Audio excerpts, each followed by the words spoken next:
Why do they talk like gangsters? Hello and welcome to yet another week of debauchery, where we make you take a second look at what you just watched. As always, I'd like to thank you for joining me as we cover some of the craziest jamokes across the internet's comedy and podcast circuit. Welcome to Lost Ox Media. Change don't change like it used to. Who runs the roost round here? The cooch gone clear. Got the heart from the bass to the snares, but the word is what's keeping them here. Word to my peers. Word to my peers. Bring the train here. Francis Borges smacking your ass up in the rear. We call it the caboose round my way. Give it up to my boys from across the pond, mate. Yeah, boys, a crazy British banger. Gotta give it up for my boys from across the way, you know what I mean? This week is gonna be a wild one. I thought last week was crazy with Kanye's debut of Cousins, you know what I mean? We talked about Cousins, you remember that? I gave my cousin head. You guys remember that? And I thought that was gonna be like the craziest song that anyone dropped in 2025, at least in like the ridiculous sector of the music industry. I thought that was gonna be like it, you know what I mean? I was like, okay, now that we got that one out of the way, we can all like move on with the rest of our lives. But then Kanye goes and does it again by dropping, dare I say, another banger. I mean, dare I even say this song's a banger? Wait until I show it to you.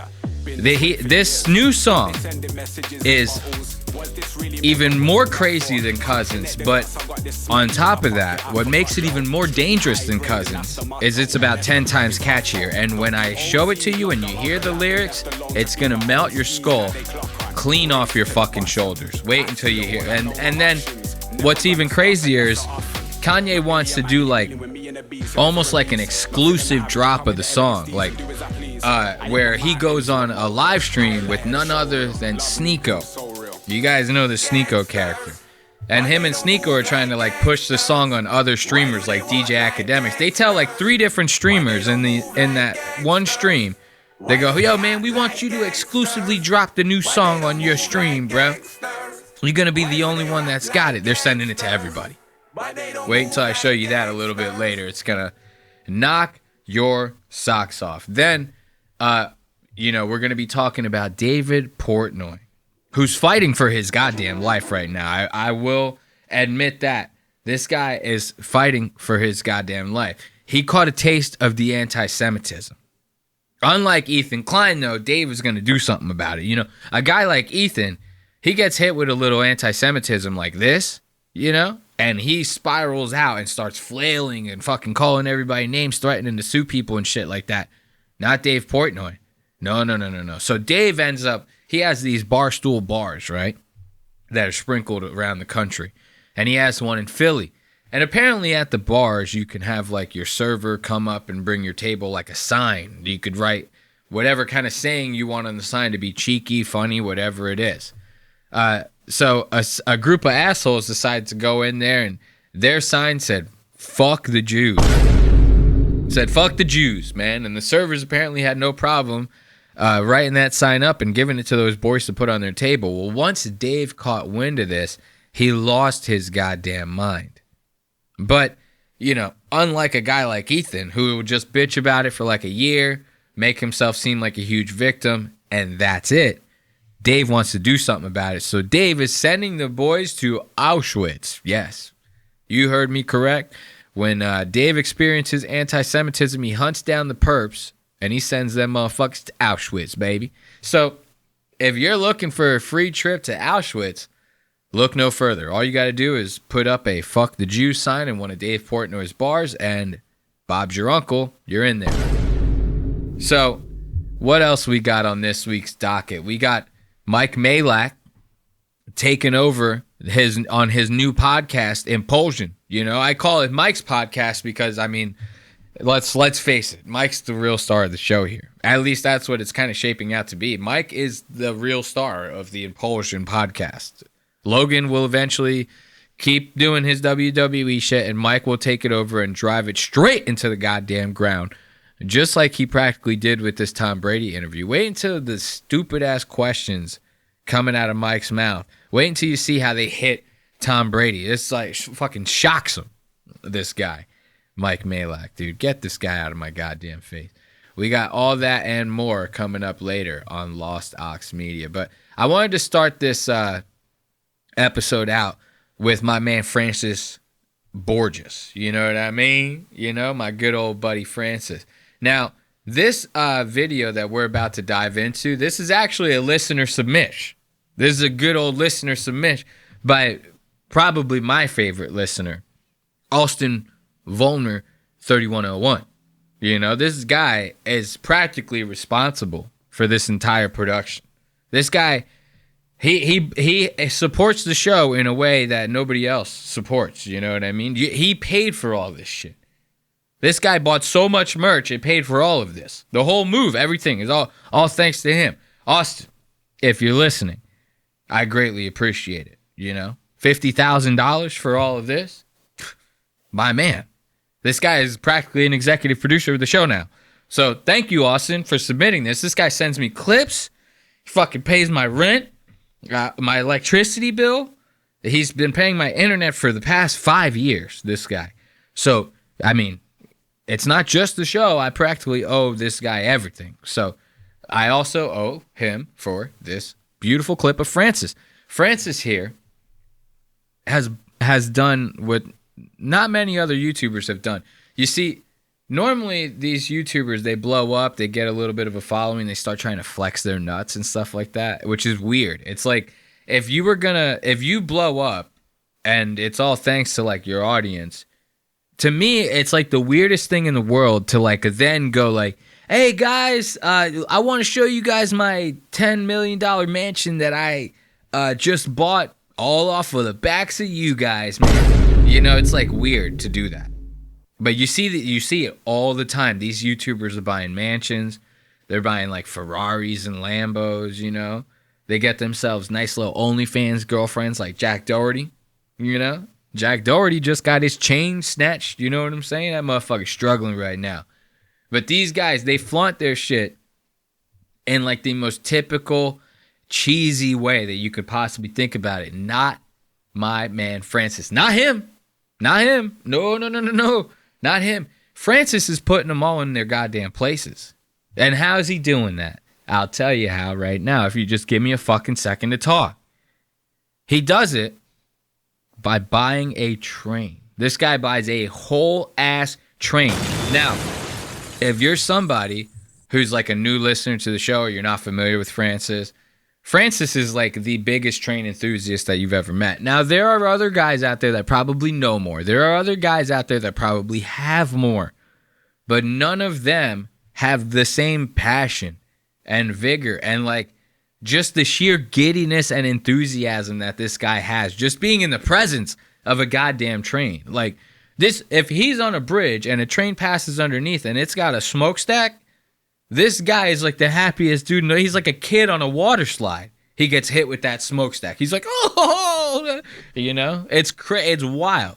So Francis puts all the other YouTubers that are flexing to shame by buying his own train, a whole train. Now, let's give it a watch. Thank you, Austin. Good morning, folks. You join me on board a Caledonian sleeper carriage. And I've just arrived into Glasgow. That's like a fucking horror movie, is it not? Watch that again. He goes, I just arrived into Glasgow. I've waken up on the sleeper car train and I'm just arriving into Glasgow. And he goes to open the window of the train to show you Glasgow, right? But he does it in the most creepiest way. This guy has like a 9mm lens. It's wide as hell. And when you get real close up on a real wide lens, shit starts looking fucking crazy. And this guy looks scary as hell. Watch this. Glasgow. And then it raises, you know what I mean? It's quite an interesting journey, to be honest. If there was some creepy music behind that, Jesus Christ, I would be scared out of my mind. Like, imagine if he was in one of those sleeper cars that, like, it was like a couple of people in it. You wake up and, like, this asshole is sitting, He's like, aren't you excited to be on the train, mate? I'd be like, whoa. He's like, what the fuck are you doing? But I like his look. I love his look. Like, he's kind of doing like a little bit of a Mark Zuckerberg thing going on here with like the chain. You guys see Mark Zuckerberg in this his latest episode of this past weekend with The Oven? Theo Vaughn, The Oven, right? If you smush together Theo's first and last name, it's like it spells like The Oven. You know, so if in Mark's latest interview with The Oven, he had crisp ass plain white tee, a nice ass gold chain, but it was thin. See, Mark did it. Mark is kind of right on that. You know, like if you're gonna have that much fucking money, to have a chain period is like ridiculous. You know, this guy's a billionaire. It's like that's not what billionaires do. They're not flaunting like big ass rings and like chains and pendants and like spinner rims. It's like not what they do. But if you were gonna have a chain as a billionaire, having a thin one like Mark Zuckerberg had on in that episode would be the way to do it. Then he had these thick, nerdy, stupid ass fucking Ray-Bans on, which I happen to wear every single episode. These are actually a pair of Meta Ray-Bans right here. They got the cameras on them and stuff, the thick old daddy legs on them, you know, keep them nice and snug on your head. I actually love these things, I'm not going to lie. As much as I like to talk shit about the Zuck, you know, cuck, the Zuck, the cuck, you know, as much as I like to talk shit about them, I love these glasses. I always have loved these glasses since the day I was born. Now watch, Francis over here. Scary as hell, loving the look. And then he's got, check this out. Look at that. Let's go a couple frames over. See if we could get a better one. Look at his earring. There it is. See that earring right there? And look at the evil. He's so evil, Francis. Oh my God. See, this is what I'm talking about. This is scary, dude. Don't let that, all this nice shit. I'm nice on the train, mate. I love me train so much, mate. Don't let him fool you with that. This guy will tie up a woman, have her in the trunk of a goddamn car, and sink that goddamn car to the bottom of a lake so goddamn fast, dude. And then with that earring in there too, like that's scary. And this is funny. I grew up in the 90s. I'm an 89 baby, you know, so I'm not an 80s baby. I'm a 90s baby. And in the 90s, you had the earring on the left-hand side. That meant you were straight. You had straight. It meant you were straight, not stray. Stray sounds a little weird. If you had the earring on just the right, meant you was gay as hell, boy. Meant you was gay as hell. Back then, that's what it was like. If you had the earring on just the left, or if you had both pierced, then you were good. You were clear.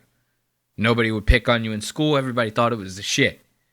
If you had just the right ear pierced, meant you was as queer as a $3 bill. Luckily for us, Francis has the left ear pierced. Loving the fit, Francis. Let's take it away. I have to say, whenever I'm on the sleeper, subconsciously I'm thinking, okay, this is Crewe. This must be Wigan. Wigan? Even when I'm relatively asleep. Well, there was a very odd, surreal moment where we had paused at Wigan and I woke up to the sound of the southbound Caledonian sleeper passing us with the Class 92's rheostatic cooling fans roaring away. And in my head I thought, have we just arrived into Glasgow and the loco for some reason is running around, which, you know, isn't really what happens as far as I know. Look at how awkward that shit is, bro. Hey, yo, what the fuck? I love that. He's sitting here talking about all these, like, weird-ass British names. The British, dude, they throw the most, like, every name sounds like it's something out of, like, a fairy tale book here in America. It's like he goes, oh, this one town's called Crow. This one town's called Wiggins. This one's called Sarsaparilla. You know, it all sounds made up. I mean, it sounds ridiculous, the stuff that, and he's talking about all these places, and then he has this awkward ass pause. He's like, That's not really how it happens. It's like you can edit this shit, man. Like you can edit these, Francis. You can edit these. This is why me and Francis are the best of friends, is because he doesn't care. He wants to do it live. He wants to do it live.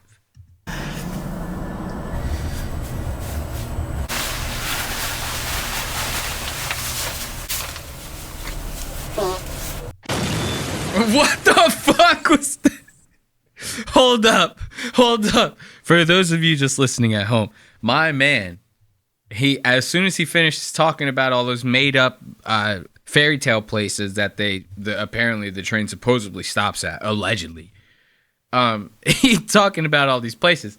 Now he cuts to like a little montage of him, preparing to get off the train. He's getting dressed. He's putting his jacket on. He puts his scarf on because in Britain everybody wears a scarf because it's like it's always raining over there or something like that. I don't know. And then he goes to put on his hat. Now the hat, I don't know if he's got like a whoopee cushion in the hat or what. I think my man might have farted. Watch this. Let's zoom out a little bit. Watch the montage. Listen for the fart.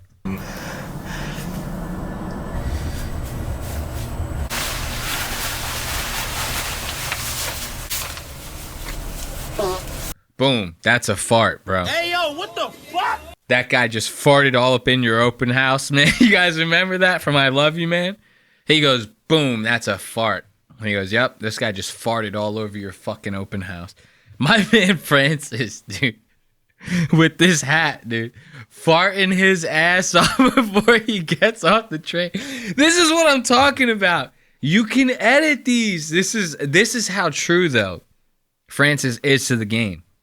Nothing's going to stop this man's stride. You think a little fart? He's sitting in the editing room. This guy just bought a fucking train, bro. He's fucking rich, okay? He doesn't care about the fart. He has a girlfriend who loves him. She loved him before the train, okay? She liked him before he was rich, when he was just a creepy old Brit. Listen for that fart one more time. Got him. Look, and he don't even care. Some Caledonian sleeper goodies. Yeah, some snacks, mate. I like my snacks to have a hint of fucking fart, mate. This guy farting his ass off in this goddamn train. Now somebody else has to go in there when he gets off at this stop, and they got a ticket for the sleeper train now, and they have to go in there, and they're like, why does it smell so fucking weird in here? That's why. Because this guy is eating fucking sleeper car treats that have macadamia nuts all in them, and he's farting his ass off. This may end up being breakfast if I can't source any other food this morning. Proper breakfast could have been an option on the Caledonian sleeper, but I decided instead to maximise my sleep. Morning. Another 400 miles behind 920. I love that. Watch. He goes, morning. The guy just fucking ignores him. The guy's like, who's this fucking weirdo coming to this fucking train station again? This fucking puff coming through the train station one more time, I swear. This guy comes through here one more again, I'm gonna stap him up, yeah?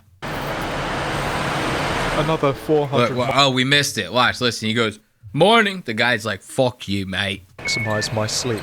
Morning. The guy don't even look at him. He goes, morning. The guy's like, mate, I'm trying to get to work, mate. I don't have time to talk to a fucking puff like you.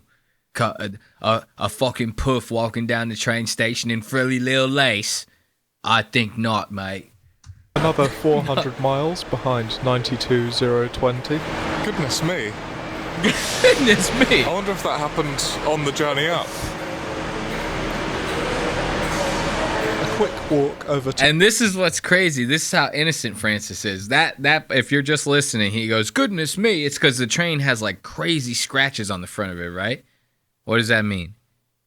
How else you get scratches on the front of a train that's locked to a track? something has to be in front of the track, right? So now my man Francis is so innocent. He doesn't even realize that those scratches are probably from like a car, a van, if you will, filled with all church kids under the age of 14. He doesn't even realize that a whole church van was massacred. And that's where those scratches came from. He's that innocent. He goes, oh, golly me. I wonder what those scratches are from. Did the train bump something? Up. A quick walk over to Buchanan Street for the Glasgow subway. This is a bit more of a clue as to why I'm here in Glasgow.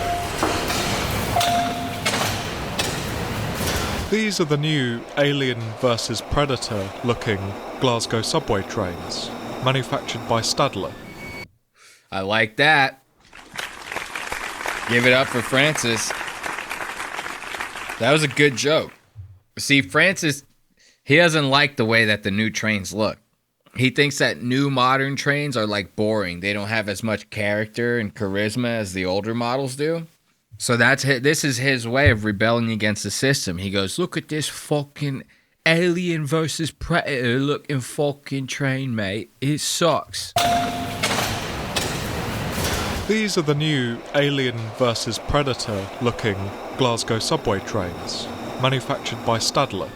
I don't like them. They seem them. to be nice and efficient, and of course clean, but as with most modern trains, they're severely lacking character, which the older generation had in abundance.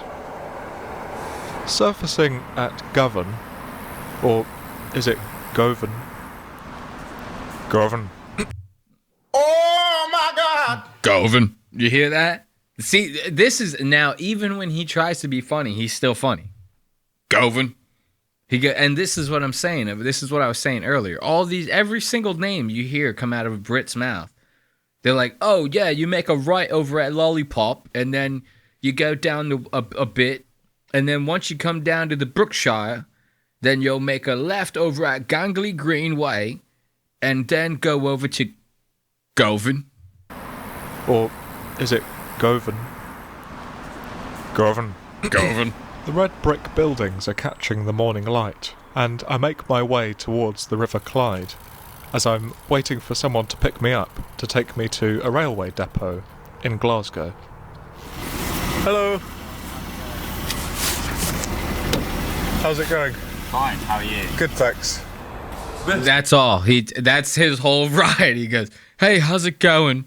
The guy's like, fine. Are you getting in or not? I have other stops. And he's like, oh, thanks, mate. Shuts the door. He's like, I think I'll walk from here now, mate. I think I'll actually catch the train. This is the reason for my trip to Glasgow. Wait, what is How it? are you? Good, thanks. This is the reason for my trip to Glasgow. I've bought a Glasgow subway power car. This is power car 107, and it will actually be the last power car on Glasgow subway metals, as it's the last one to be taken away from the depot. Look at that. Isn't that nice? Look at how excited he is. Look at his face. You'll never see a man more excited than this man right here. And this is the funniest part about this, to me at least, is that this is like the train depot was like, hey, yo, Johnny, we got this old trains, man. We got a line of them. We got to get rid of, mate. What you suggest we do with these? He's like, oh, man, we going to sell them for like a third of the price, mate. Maybe even a quarter. And they're all filled with piss. We sell them as is, mate. We sell them as is. Nobody knows the difference. They got to clean them themselves, mate. No repairs on them. No nothing. So they sold this guy a fucking train filled with piss, filled with everyone's farts and whatever else somebody got stabbed on it a couple times, because in Britain they don't do guns. Everybody over there is stabbing each other. They're all like Puerto Ricans or something like that. So it's like everyone over there stabbing the fuck out of each other. The train is filled with blood and guts and piss and all sorts of bodily fluids. And they sell it to you as is, mate. And this guy is so excited. Look at him. Look at him. I'm so excited for my train, mate. I'm about to be in tears, mate. Even when he's excited, he sounds like he's about to fall asleep. Look at him.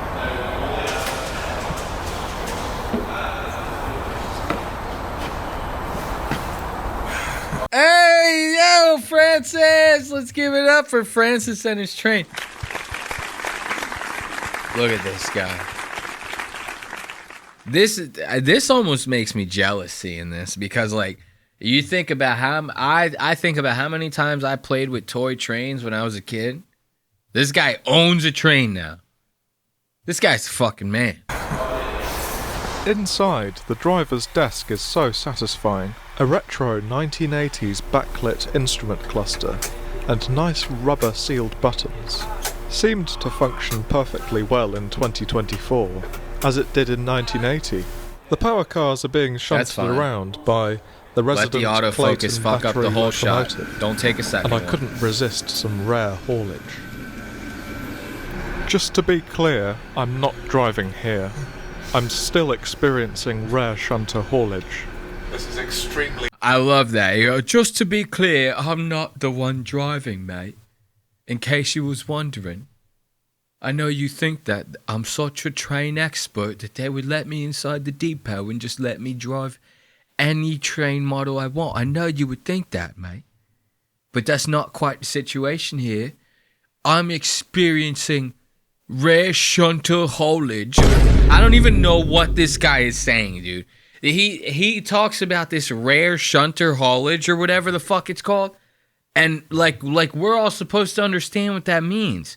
It's like normally in these types of videos, they like throw something on the screen where it's like, it'll say rare shunter haulage is this, or like while he's in the middle of like his voiceover, the screen will cut over to like maybe an infographic or something like that. Like we usually get explanations for this kind of stuff.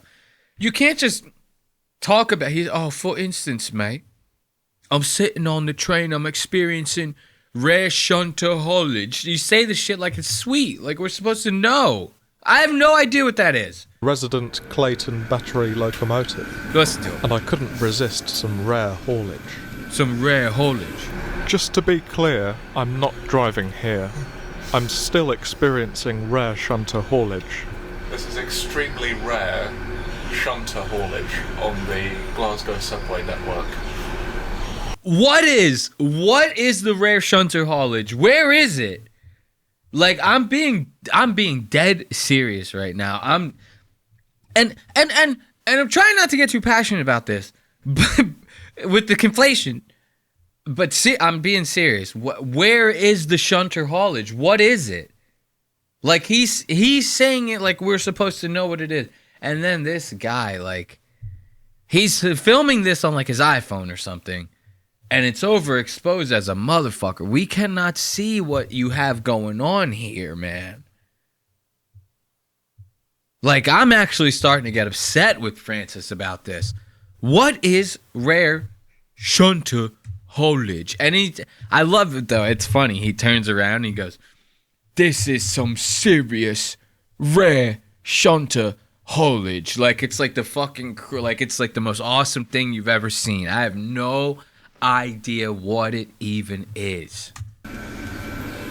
Just to be clear, I'm not driving here. I'm still experiencing rare shunter haulage. This is extremely rare shunter haulage on the Glasgow subway network. I love how he says it twice. He goes, "I'm not driving, I'm experiencing rare shunter haulage." And then he cuts over and goes, "This is extremely rare shunter haulage," right? It feels so bizarre to be sitting in a train that I can call my own now. This was only in service a couple of months ago and would have otherwise have been totally scrapped, ripped to shreds, never to be seen again. And I'm just happy that I'm able to save it. It's nice to be getting hands-on with Power Car 107. In this case, learning how to manually open the doors. After having removed this seat,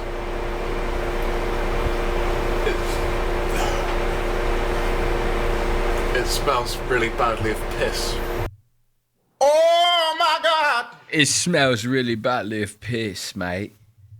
So what I'm going to do is I'm going to put my face about, 3 to 6 inches away from it, mate. And I'm going to keep my nose and my face right up in that seat. That smells awfully like a lot of piss, mate. It smells really badly of piss. And it's like old, mature piss. Old, mature piss. It's not just any piss, mate. It's old, mature piss. And I would know, mate. Because I got tons of old, mature piss at home, mate. A lot of it. Like, a lot of it. I got a lot of old, mature piss at home, mate. Me and my girlfriend, we got so much, so I know exactly what it is, mate. Mature piss. Mature piss.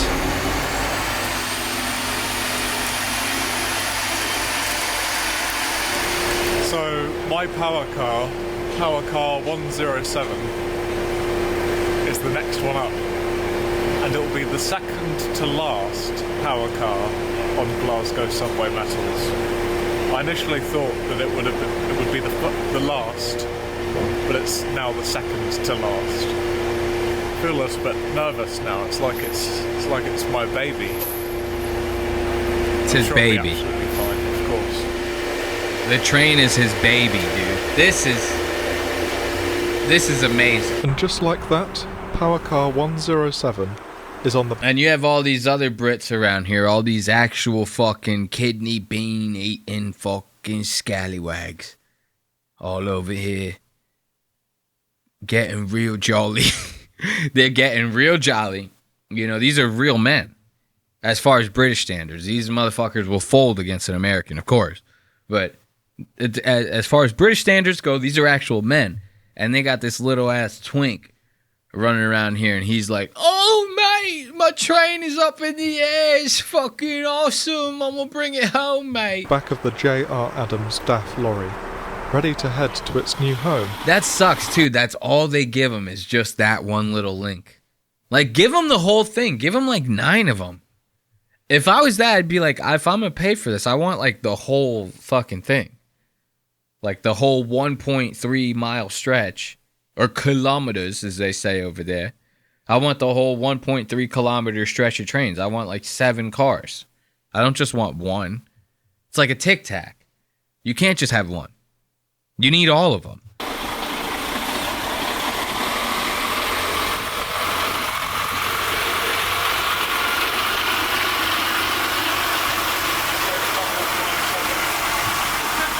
Look at this guy back here. Look at this. Look, Francis is so happy right now. He's like, "Mate, this has got me feeling so jolly. I think maybe I won't go home and torture my girlfriend until she falls asleep tonight. I think maybe I might have spare her the embarrassment, the torment, and all the pain that I would normally inflict on her on a daily basis. Today was a good..." He goes home, he's like, "Baby, today was a good day." She's rattled in a cage, all duct taped and shit, her mouth completely duct taped shut. She's squirming around. He's like, "Baby, I went and bought a train today, which means very good news for you. You get to just eat your porridge and go to sleep. We won't play our little games tonight." And he shuts the closet doors. It's got all whips and chains and fucking wrenches and pliers and all sorts of crazy shit. Francis is an actual psychopath. That's not even a legend. I will defame him right now. This is actual defamation. Francis is a murderer. Okay? This is not a joke. This is not parody. Francis Borges might as well be O.J. Simpson. Unless he gets a train.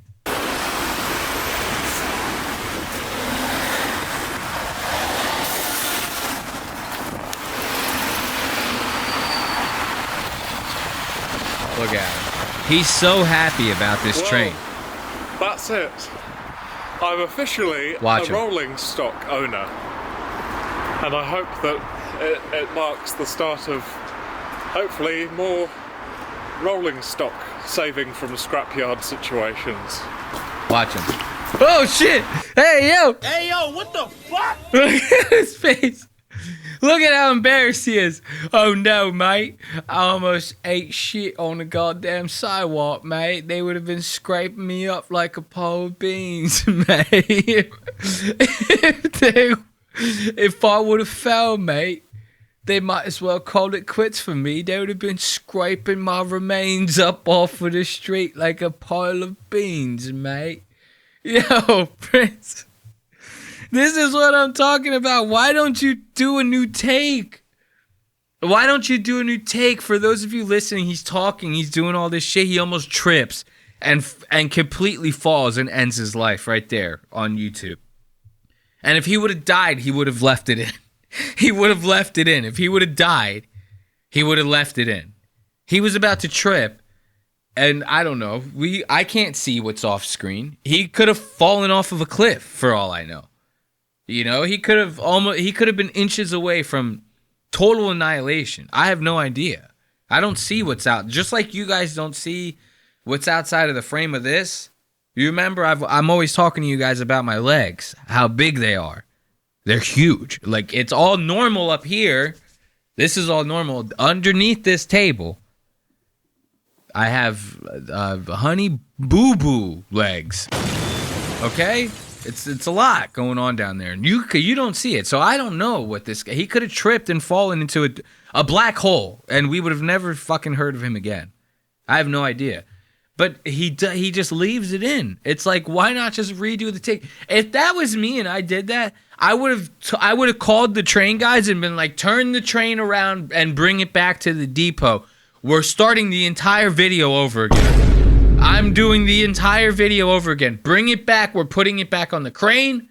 We're bringing it back into the yard. I'm going to pretend to drive it again. I'm going to take up your whole entire day off of this. If that was me, I'd trip like that. I would start the entire video from scratch.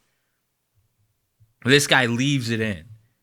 And this is why we love him. Watch this one more time. We can end this. Marks the start of, hopefully, more rolling stock saving from scrapyard situations. Oh, mate. Need to remember I'm wearing heavy steel toe caps. Look, and that's what he says. Oh, I just remembered. I'm wearing heavy steel toe caps, mate. Give it up for Francis. Look at that guy. Look at him, dude. I forgot I'm wearing steel toe caps, mate. So I completely lose my hand-eye coordination as soon as I put on those steel toe caps, mate. It's like when you put socks on a kitten. They completely lose their way, mate. And that's what I've done. I've lost my way. Just give it up for Francis. Good old Francis Borges, man. That's a good way to start this episode. It's a little slow. It's dry. The British humor's dry. It's like Dwight from The Office. You know what I mean? Like, I never really dawned on me until actually kind of right now. That, like, Francis, he looks just like Dwight from The Office. The British version of The Office. The one with Ricky Gervais, or whatever his fucking name is. You know which guy I'm talking about. So now let's move it on to something a little wilder, if you will. You know, you guys remember, we talked about Cousins last week. Cousins was a little bit of a bop, you know. It's not really what I'd like to be stuck in my head, but I'll take it. You know, if I'm going to have something stuck in my head, let it be Kanye or let it be nothing. You know, that's what I always say. So, had Cousins stuck in my head for about a week and a half. I'm finally getting over it, you know. Just letting out the last little bits of the I gave my cousin head while I'm walking down the grocery aisle. You know how crazy it is to have people stare at you like that? You're waiting in line, buying your bits, as they say in Britain. You know, that's what Francis Borges was saying. I was in the line at the grocery store buying my bits for the week. And then all of a sudden I started singing this song. It got stuck in my head. I heard it earlier from a very lovely artist by the name of Ye. The song went a little like this. I gave my cousin head. I gave my cousin head. You know, and you're singing that in line at the grocery store. That's insanity. And you think it can't get any worse. You think like that's going to be the end of the ridiculousness with Rob Dyrdek. It's not. It's never going to be. Not with a guy like Ye. I'll tell you, Ye is going to finish when they finish him off, okay? That's the way it's going to be. If you're not going to silence this man until you kill him. That's at least how I feel like it's going to happen, because he is coming out with another, like I said earlier, banger. You know, this is like fucking insane. And when I show it to you, like it's fucking insanity. To give you a little bit of context before we dive into this absolute madness, the song that Kanye West ends up dropping, the name of the song is Heil Hitler. Heil Hitler. That's it. That's the whole name of the song is Heil Hitler. Right? And you think when you hear the name, you go like, oh, he's doing like one of those, you know, cheeky ass names of a rap song like they do. Like sometimes rappers will have like crazy ass names on their songs, but the song, it like will reflect the name, but it's not gonna like repeat what's in the name. Like the song N-Words in Paris by Jay-Z, he's not, the chorus isn't him going N-Words in Paris, N-Words in Paris. It's not like, that's not what it is. You know what I mean? It's called that. It's about that, but they're not just saying it. You know what I mean? Kanye West, not so much. He doesn't like to do all that metaphorical bullshit. You know what I mean? He gives it to you straight. He gives it to you raw. He gives it to you clean. He gives you these Heil Hitlers uncut and pure throughout this song. Now, we're about to play this shit. I'm going to tell you right now, I don't care. Copyrights, but this needs to be played. This is a fucking ridiculous. This song is crazy. And when you see the way, I'm not going to show you just the song. There's going to be all around this. For those of you just listening at home, it's the music video in the center of the frame. And there's darkness all around it. And that is going to pop up. It's going to be all these different streamers reacting to the song for the first time. But wait until you see how these guys react. I didn't think it got any crazier. 2025 is going to be a wild year. Give it up for Kanye West, the newest hit single.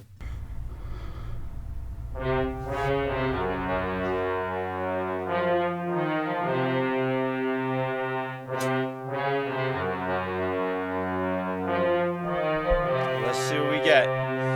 Look at it. Look at that guy right there.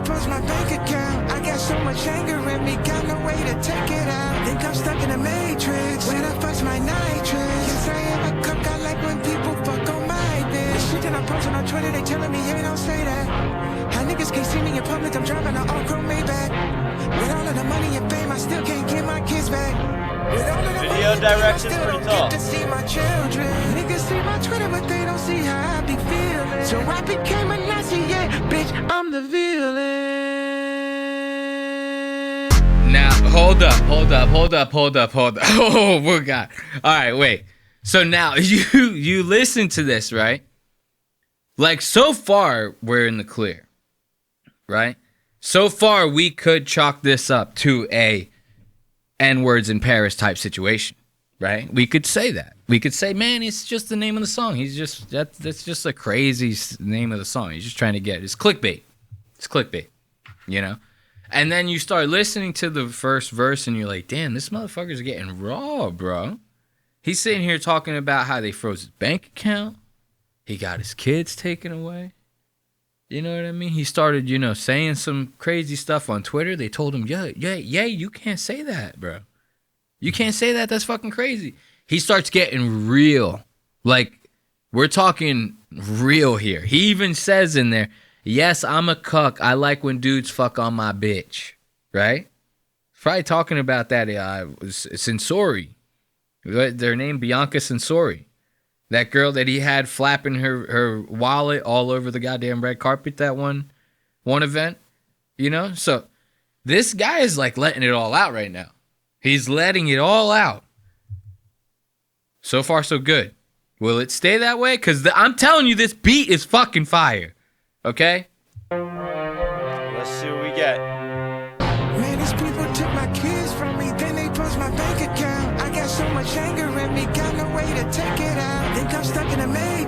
When I flush my nitrous, yes, I am a cook. I like when people fuck on my bitch. Shit that I post on Twitter, they telling me, hey, don't say that.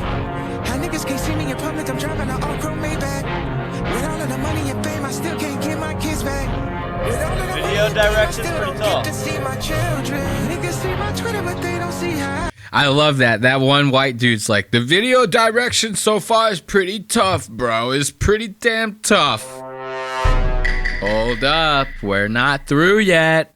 And this dude, this guy over here loving this shit. Watch it. I be feeling. So I became a Nazi, yeah, bitch, I'm the villain.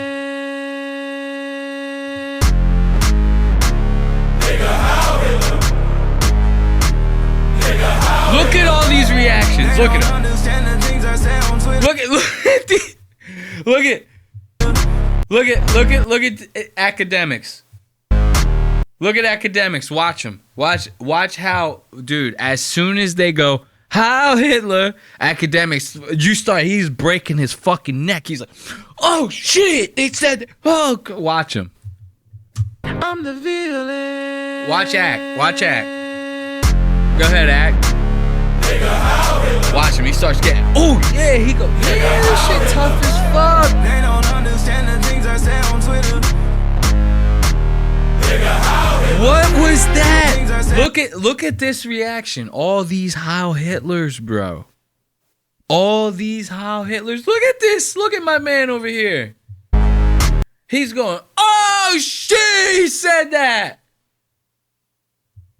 He said Heil Hitler. They don't understand the things I say on Twitter.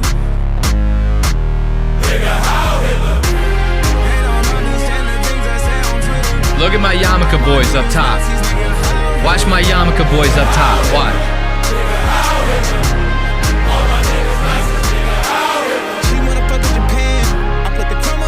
Look at act,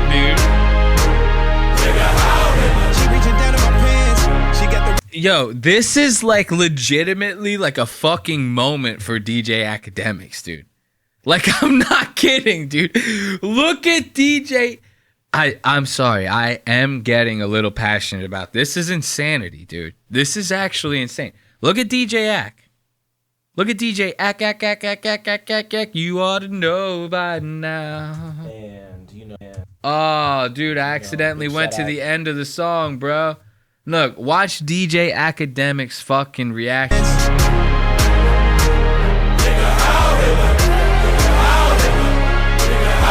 Come on, where is it?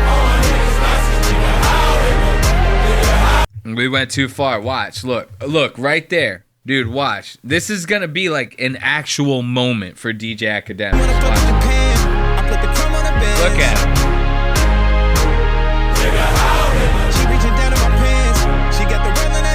He is like legit. He was like bopping to that as if this was like a song that's like speaking to his soul. DJ Academics over here. And it's so funny because like DJ Academics, he's like a sponsor friendly guy to a degree. Like he says some crazy stuff sometimes, but he's not Heil Hitler crazy stuff saying type of guy, right? The only reason he's even getting down like this is just so he could still be in like talks with Kanye, so he could have some sort of inside line with Kanye, so that he could make money off of Kanye gossip when Kanye wants something to come out. See, it's funny. These guys are like doing like this like codependent type shit. Ack wants the inside scoop on Ye, right? And then the more that Ye does shit like this, the more people are not going to be willing to like be a megaphone for him when he has stuff to promote. So it's like Ack is going to sit here and bob his head like he's given the best brain he's ever gave in his life over this Heil Hitler song so that he can stay in good graces with Kanye. And Kanye is going to, you know, basically do whatever to stay on Ack's good side so that he could have somebody, you know, distribute his Heil Hitler raps. You know what I mean? This is good shit. Look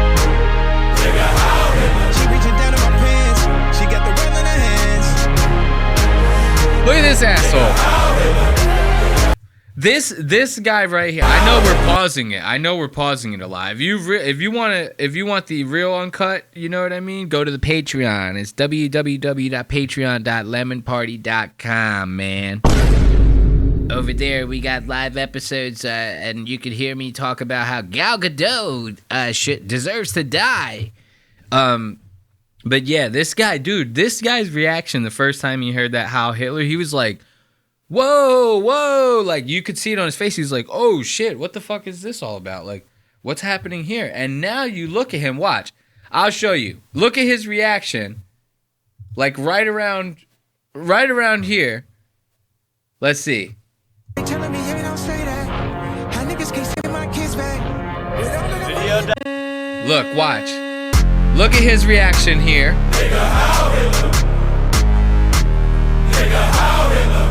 This guy is actually like, oh fuck, dude, I'm on live right now. He's like, God damn, dude, why did I agree to listen to this song? I'm on live. He's like, shit, dude, I'm gonna get fucking banned off of Twitch for this. Like, you know what I mean? This guy is like, legitimately, he's like worried about his career right here. They don't understand the things I say on Twitter. Look at him. He even, you saw him, he like checked his headphones. He's like, am I fucking hearing this right? Am I actually hearing this right? Now watch, we go down a little way.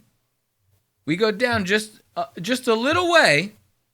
You know, you go down. Watch him now.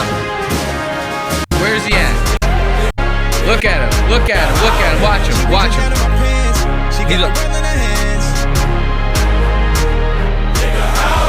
Now he's having the fucking time of his life.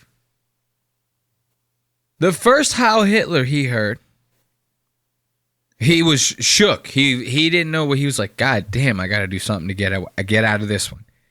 He was like, his reaction the first time he heard the Heil Hitler was like Michael Myers' reaction when Kanye West was on that live thing for MTV that had to do with Hurricane Katrina. You guys remember that? And they cut over to Mike Myers and Kanye West. They're like, guys, what do you think about the Hurricane Katrina efforts? How are we doing? How much money have we raised over there, guys? And it cuts to Mike Myers and Kanye, and they're both standing there, and they're both like chill for a second. They're waiting for their cue to speak. And Kanye just goes, George Bush does not care about black people. And he just does it right. And Mike Myers goes over. He's like, holy shit. This guy just said this on live television like this. Like, what the hell is going on here? And that was like the same reaction we had out of this guy. The first Heil Hitler. Not anymore. Him and Academic might as well be streaming in the same room right now. She got the ring in her hands. Look at him.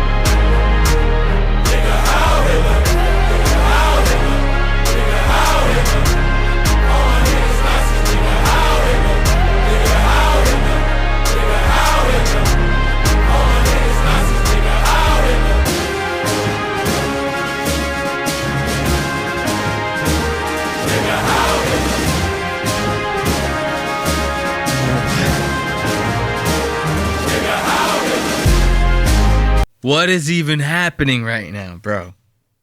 What is even happening? This is like insanity. This is insane. I know it's you know what's funny is I'm sitting here on this show and I'm making jokes and I'm like, anti-Semitism, like nobody's even doing it in real life. You know, I'm sitting here last episode, I'm like, yeah, Ethan's bitching about it, but like no one's even doing it in real life. This whole episode is about anti-Semitism. The whole thing. Even the trains. Francis Borges, he bought the train. You know where he's bringing that thing? Auschwitz. Him and Dave Portnoy and the boys are going to be driving that thing around Auschwitz so that they can all learn lessons about the Holocaust and World War II. You know? And now Kanye West, he drops this song is like, it's that powerful. It's that powerful. Look at this.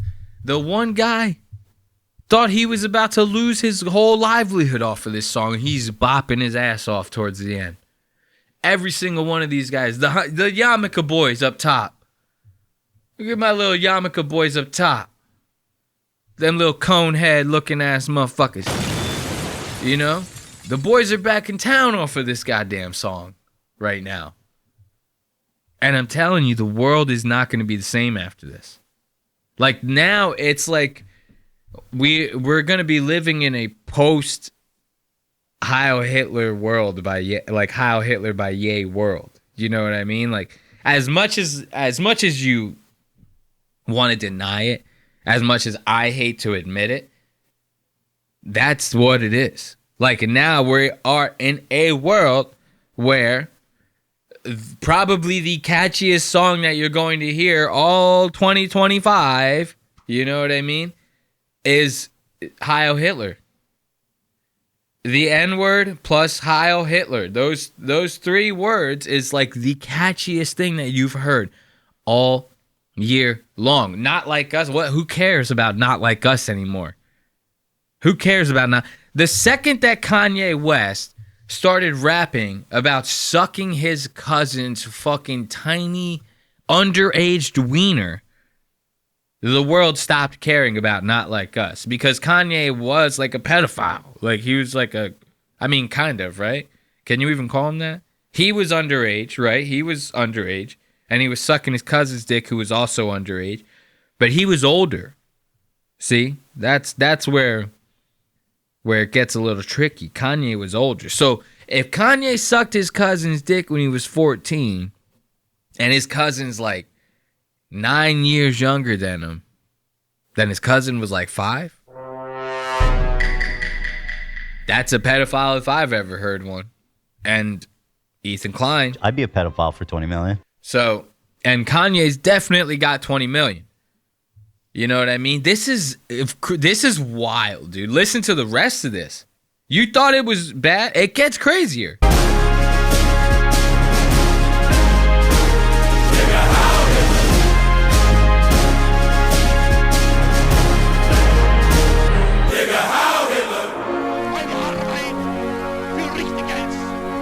Listen to that. It's Hitler. This is Hitler's doing a speech. Look at this asshole. Look at this guy. He's doing an Elon Musk.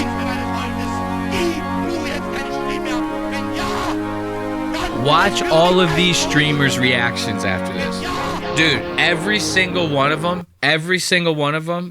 we just got done hearing a Hitler speech over the most fire beat that you've ever heard in your entire goddamn life, right? Like, that beat will literally melt the paint off your walls. And now we got Hitler basically dropping a freestyle over it. And way into all these streamers start reacting as if like they all just had like epiphanies, bro. Like, they all start reacting as if they just saw fire for the first time. As if like the most life-changing thing that could have possibly happened in their lives. These are people who like some of the people in this group of streamers, some of them lived through 9/11 happening. Some of them saw the birth of the internet. You know, some of them literally witnessed the start of the technology revolution that we're going through right now. You know, you don't have to be crazy old to have been through all of that stuff. And every single one of them, DJ Ack included, are all acting like this is like the most monumental moment of their lifetimes. Watch them. Yo, clap it up. The Yarmulke boys. Clap it up. Holy Yeah. shit. Yeah, W fucking song, W production, W film. This is going #1. Yo, those Yarmulke, those guys are like, I don't know nothing about those guys. Are they actual Jews? These guys are like straight up Brooklyn Jews.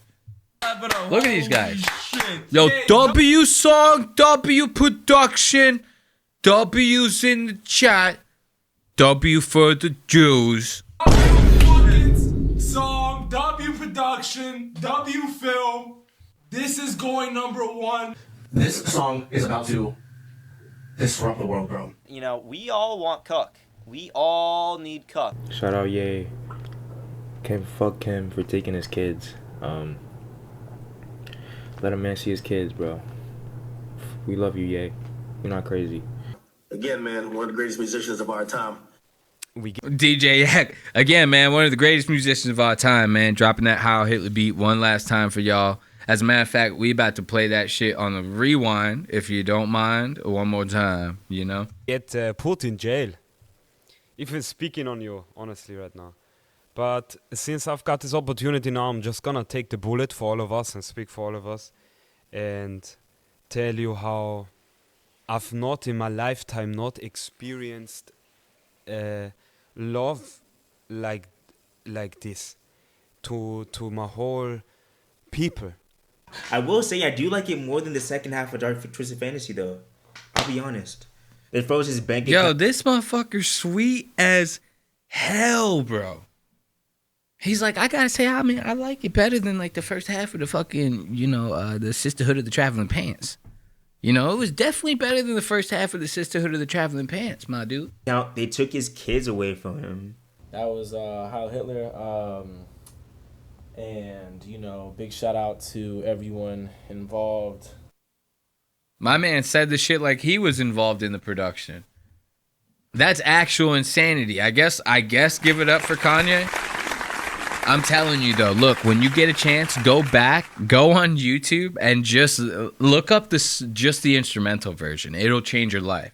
The instrumental version might do some things to you, if you know what I mean. I'm telling you, this is insanity. Like, I'm all for Kanye doing whatever Kanye wants to do. And here's the thing, though. This is something that maybe might not be a popular take here. But let's look at this song, right? Through like a wider lens a little bit. Like, this isn't a 50 mil shot here. It's like a wider shot that we need to look at this at a wider angle here. Like I said earlier, the first half of that song, this guy was talking about like a lot of like real shit that's been happening to him lately. He's like, oh, my kids got taken away. They froze my bank account. I'm going crazy. Hold up. Damn. I'm getting tired of all this Heil Hitler, man. It really drains you. You get enough of those Heil Hitlers in you and like it'll fucking drain the hell out of you. Make you tired. It's exhausting. Having that much hate for the Jews gets exhausting. So, he's sitting there talking about real stuff. They took his kids. They froze his bank account. They're saying that they're trying to censor him. He's getting dropped from Balenciaga. All this crazy stuff. And then I talked about the cuck line too. It's like, whoa, dude. All right. Now, you're not just going to rap that. You're not just going to rap talking about sucking your cousin's dick and stuff like that. If you're not coming from like some sort of like real place when you're singing from that, right? So it's like pretty clear listening to the first half of this song that this guy is like hurting. Like legitimately, he's like a grown man going through like a very big problem in his mind. Whether it's him going crazy, whether he's depressed, whatever, he's off his meds, I don't know. But it's clear, you listen to the first part of this song, and then the beat that he put it behind, it's very epic. It's very, like, it's full, you know what I mean? And it's, like, it's meant to, like, invoke something in you when you listen to it. That's why I said go back and listen to just the instrumental. Because it's a crazy good beat. And, like, the song would probably be a good song had it had a different chorus. Now, I'm not saying it's a bad song. This is the greatest song to come out of 2025. Like, if you don't think I'm going to be... let me stop myself right now. All right. So, anyway, you listen to it and you could tell, like, he's coming from, like, some sort of place of, like, hurt and emotion and stuff like that. And it almost seems like if you really, like, kind of read between the lines a little bit, it's almost like he's saying, like, I had all this stuff happen to me, and every single time that I tried to, like, say something about it publicly or tried to get people, like, on my side about it, everybody kind of just pointed the finger at me and said, like, you're crazy, man. You're, like, a nut job. You're loco. You're just a famous lunatic like all the rest of them. And then eventually it just kind of pushed him to go, like, further and further on the spectrum of, like, ridiculousness. And I feel like this song is kind of him saying, like, all right, if you guys are going to paint me out to be like such a bad guy, then I'll be like the ultimate bad guy. I'll say the thing that I know none of us are going to be cool with. I'm going to say the one thing that I know every single person out there is going to have a problem with. If you want to paint me out to be a villain, I'll show you how big of a villain I can be. And it's kind of like a ballsy move a little bit. It's like him basically going like, I know that I can get away with this type of shit. And it's basically him going, I just chose not to do it until now. You know what I mean? He said, I could have done this. I mean, after graduation, I probably had the power to do this type of shit. You know what I mean? He's like, I really was making moves once that graduation hit. So don't act like I wasn't hot and like everyone was on my goddamn shit. Oh, you think that Yeezy and Balenciaga deals, those go south? You don't think I got it still? Dude, this guy went right after those deals broke, and he said all that Nazi stuff about the Jews, went from billionaire to not billionaire, now he's a billionaire again. It's like the guy obviously can't be stopped, you know? So it's almost like, are you going to keep pushing him? This guy's going to start a fucking revolution. Are you going to keep pushing him? Huh?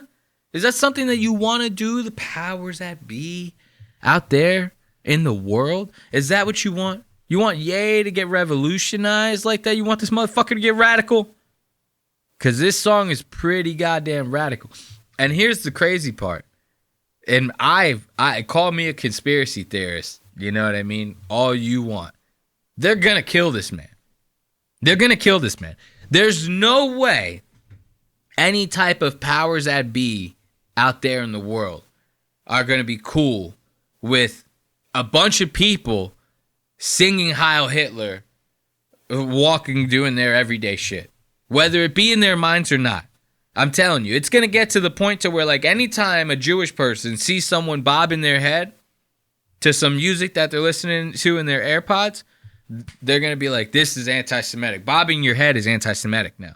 Because I know for a fact that they're bopping to Heil Hitler. You know how I know?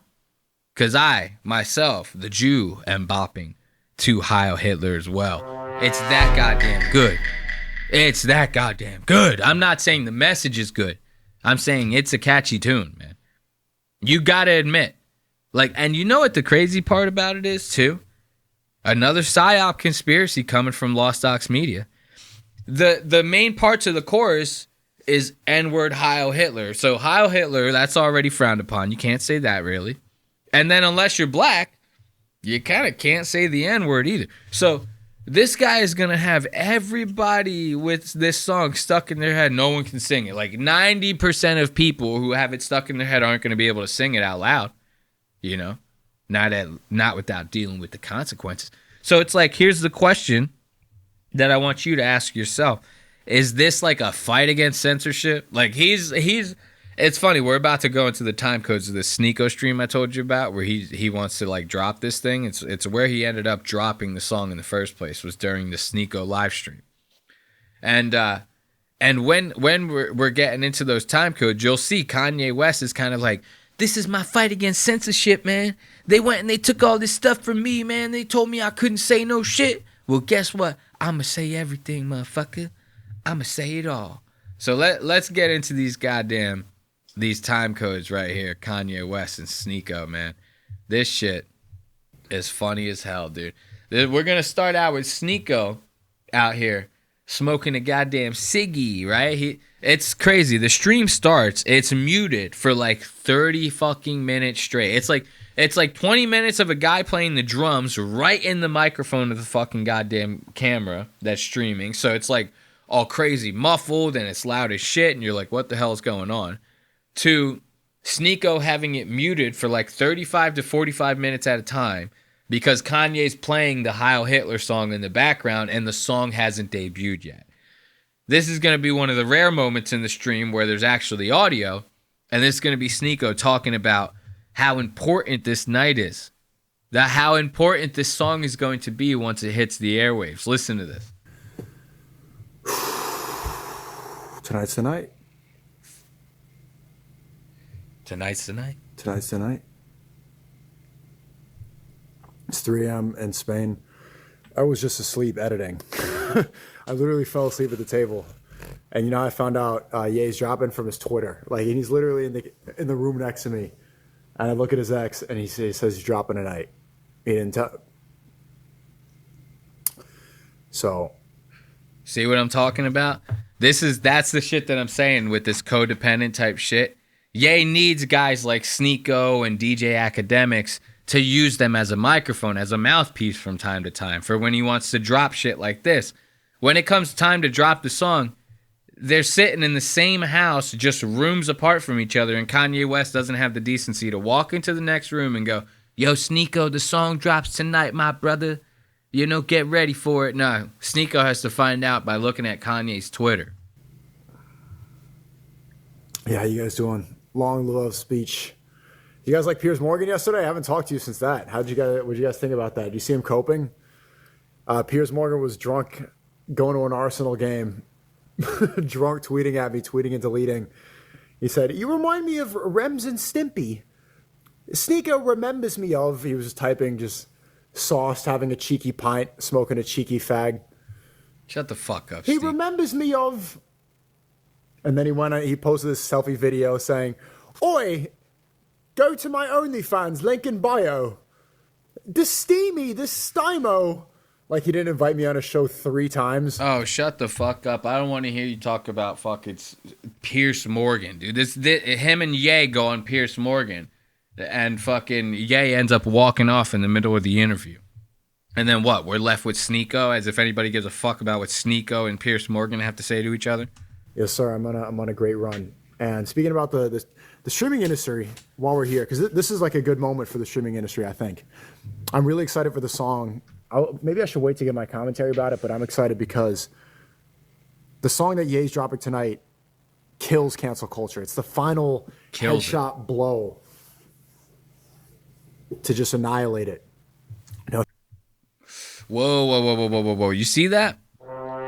You see the look on that man's face? Watch, he goes, tonight, this song that Ye's about to drop, it kills cancel culture. It shoots that motherfucker in the face, bruh. Pow, pow, my dude.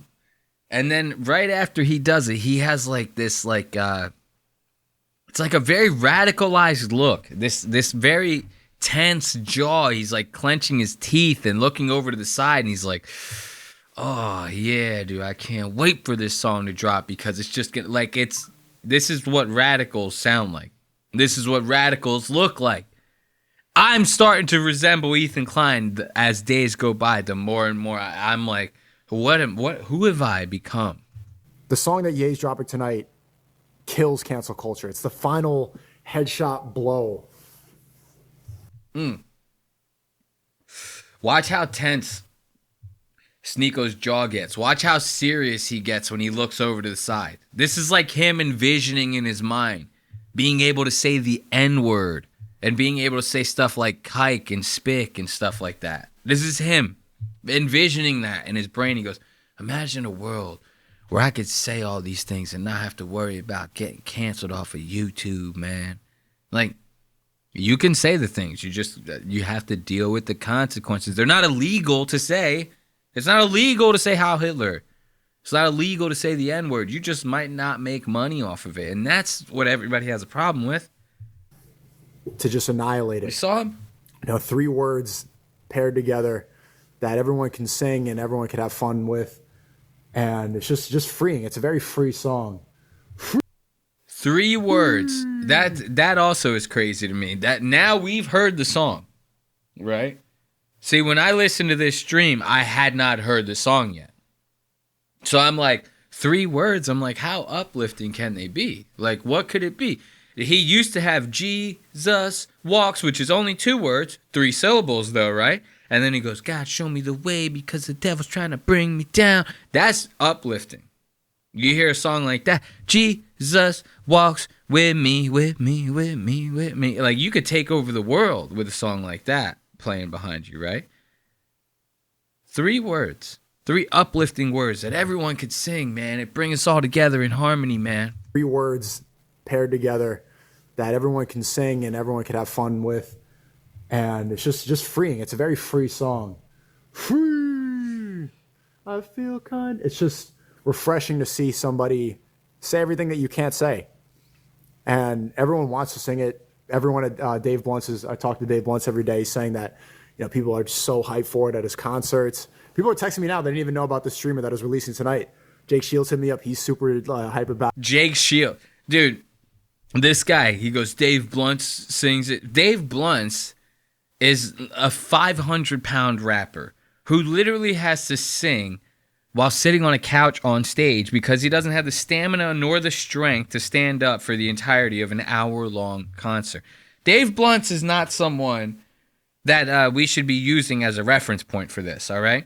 And then Jake Shields, the most racist ex-MMA fighter on Twitter, you know what I mean? Second to, what is it? Kevin Chong or what Neil Miles Chong or something like that. I don't know, man. These racist-ass Twitter accounts. Jake Shields over there talking his Nazi propaganda. Now, mind you, I love a good Nazi, dude. Don't get me wrong. Like, Elon Musk is my dude, bro. If I could afford a Tesla, I'd drive two. I'd drive 2 Teslas. All right? And I'd Heil Hitler the whole way down home from the Tesla dealership. I wouldn't care, But I wouldn't sing it. I might do the hand gesture once or twice in the car with the windows rolled up, and the tent on fleek, where no one can see me. You can't just put this kind of shit out in the open like this and go, 3 words paired together that'll bring all of mankind together. Everyone can sing it, have fun. They go, Heil Hitler, man. Everyone's going to be walking down he's making this out to seem like this is going to be like the next greeting that we use going into the year 2026. Like, people are going to be walking down the street with their babies and strollers, walking their dogs, going like, Heil Hitler to each other, like as a greeting. Like, hey, what's up, neighbor? How's it going? People are texting me now. They didn't even know about the streamer that is releasing tonight. Jake Shields hit me up. He's super hype about it. Azealia Banks. Shout out to her. I love her. Big shout out to Azealia Banks. I love her. She's super funny, and she has great suggestions. Ye likes to say, she's like, rah! She's like a big cloud of energy, but she's dope. But people that I really respect, they're super excited for this to drop, and I think tonight's the night. Tonight is the night had to become one. I need some love like I never needed love before. Wanna make love to you, baby. Had a lot of love, but I'm back for more. Wanna make love to you, baby. You know what that's from? Anyone know what that's from? If you're in the chat, you know what that was from right now. Put it in the chat, right? I'll give you $1 billion. I will wire it straight to your Zelle. All you have to do is give me all of your personal information, social security number included, address, mother's maiden name, and I think that's it. And then I can wire that over to you. But only if you put it in the chat where I was just singing those lyrics from. So now going into this next time code, this is going to be rich, right? We're finally getting to the debut, right? This is going to be right before Kanye posts the song on live. So Kanye's good friends with Sneako. Sneako's good friends with Aiden Ross. Aiden Ross is also good friends with Kanye West. But there's a little bit of a contention point there, right? Aiden Ross is Jew, right? And we all know how Kanye feels about Jew. He's the original Jew. So when he sees a guy like Aiden, he looks at Aiden like an imposter. But he's still willing to be friends with Aiden because they were boys before he decided to hate the Jew. So Kanye West has grandfathered Aiden Ross in. Aiden Ross is cool. He can hang out. He can still come to cookouts, different things like that. Kanye forgives him. So naturally, because Kanye still holds a smidge of respect for Mr. Ross, he decides to have Sneako FaceTime Aiden Ross, right? And he goes, Sneako, man, before we debut this to the world, we got to get my man Aiden's approval. I want to show the song to Aiden. Now, he doesn't say, actually, he doesn't say we need Aiden's approval. I'm just joking around. It's almost like he wants to throw this song in Aiden's face. Like he's like, hey, Jew, check this out, man. I'm about to release this to the world, and there's nothing you can do about it. Everybody's waiting, so we actually waiting for Aiden. You know what I mean? Look, even Sneako's laughing. Sneako's like, you want to show this to Aiden first? Dave, I'll talk to you soon. All right. Yeah, hang up with that fat ass motherfucker. They were just on the phone with David Blunt's. Imagine being on the phone with David Blunt's, having him breathing all in your fucking ear and shit. Chad, this is the reverse call. Usually it's the other way around. They get the call. What up, Sneak? Hey, Aiden, what's going on, man? What's up, bro? What you doing? I'm just chilling right now. I'm on stream. Just talked to Dave, and I got my friend wants to talk to you. Who you with? My Twitter do say Kaye. I gotta like fucking change. A good friend of mine wants to talk to you. Who is it? You know who it is. You know who it is. Kanye sound fucking sweet as shit since that Cousins came out, right? Now it's like I can't picture him talking without having his cousin's dick in his mouth. Like, I can't. He goes, Aiden's like, who is it? Who you got on the other line for me, my boy? And Kanye in the background, sweeter than fucking sativa. He goes, you know who it is, Aiden. You know? I'm like sugar, baby. I'm sweet as hell. You know who it is. Kanye, I gotta like fucking change. A good friend of mine wants to talk to you. Who is it? You know who it is. Hey, yeah. You know who it is. Don't we do this every day, Mercy. All right. So we was gonna give the video to you to premiere it. If you dropping a song? Look at Aiden. The song, but the visual. Wait, where are you? I don't see you. Where are you? Oh, right. It's not on stream, yeah. It's not on stream. It's just you talking to Aiden. I'm not streaming at all. He's not streaming. Oh, okay. I'm watching this. Look, so Ye was sitting over in the corner. He is not wearing his fucking ski mask. This is a despicable act what he's about to do by posting this song, right? He doesn't want to face that. So he wants to wear a mask to shield himself. He's like an autistic boy. Sitting in the corner, he goes, if I wear the mask, no one could see me. I'm invisible, man. I'm like, whoa. You know what I mean? This is kind of like what he's doing. So when Sneako goes to, because Aiden's like, yo, man, I don't even know who I'm talking to. You got me just staring at like the streaming camera. And he goes, oh, okay, my bad. And he goes, points the phone over at Kanye. Kanye freaks out. He goes, whoa, I don't have my makeup on. I don't even have my mask. And he starts going, and Sneako has to tell him, he goes, yo, he goes, Aiden's not streaming, man, like, calm down. But the visual... Wait, where are you? I don't see you. Where are you? Oh, right. Look, he starts running away. You saw Sneako's eyes. Look at Sneako's eyes follow him. He runs off to the side. Where are you? Watch Sneako. He's like, fuck. Right. See him? It's not on stream, yeah. It's not on stream. It's just. He's like, he ran all the way across the room. He's not streaming. Oh, okay. I'm watching this game right now. But hey, Picture Kanye pitter pattering your car. He goes like across the room, trying to get away, scurrying, all because he doesn't have his face mask on. Hey, okay, my bad. What did you say? We said we was gonna give it to you. We're about to put it up right now in the next like 5-10 minutes, but we wanted to give the song to you or the video to you to premiere it though. Look, this is the first attempt. What's the song name? You know the song name. You know what song is. This song is the most anticipated song of the year. Wait, is it H? H-E-I-L H. Come on, bro. H-I. You don't have to premiere it. I was just thinking, something I just told Dave. I was like, man, I grabbed the swastika, but I grabbed the KKK also. Like when you said like Hitler was a good leader, it's like you breaking curses of generational pain. Yeah, but you would understand more than anyone. When I said Hitler was a good leader, the definition of like a prominent leader, you know what I mean? Like he dominated, he did what he did as a leader. That doesn't mean he's a good person, but he led a mass majority of people to believing something or believing some type of leadership, whatever he was preaching. So that's why I give him his flowers for that. But he's a horrible person. See, Ethan Klein is lying in his bed right now watching this and on his phone, and he's fucking like screaming and squirming around, and Gela's over there like, calm down, baby. It's okay, baby. We don't need. We can fight anti-Semitism tomorrow. Right now, we got to go to bed, okay? And Ethan's like, yeah, man, it's not cool. Like Aiden Ross is sitting there calling Hitler like a good guy, and Kanye West is coming out with the Heil Hitler, and that guy's stuck in my head. I'm not here. I'm not here to argue that. I'm here to offer you.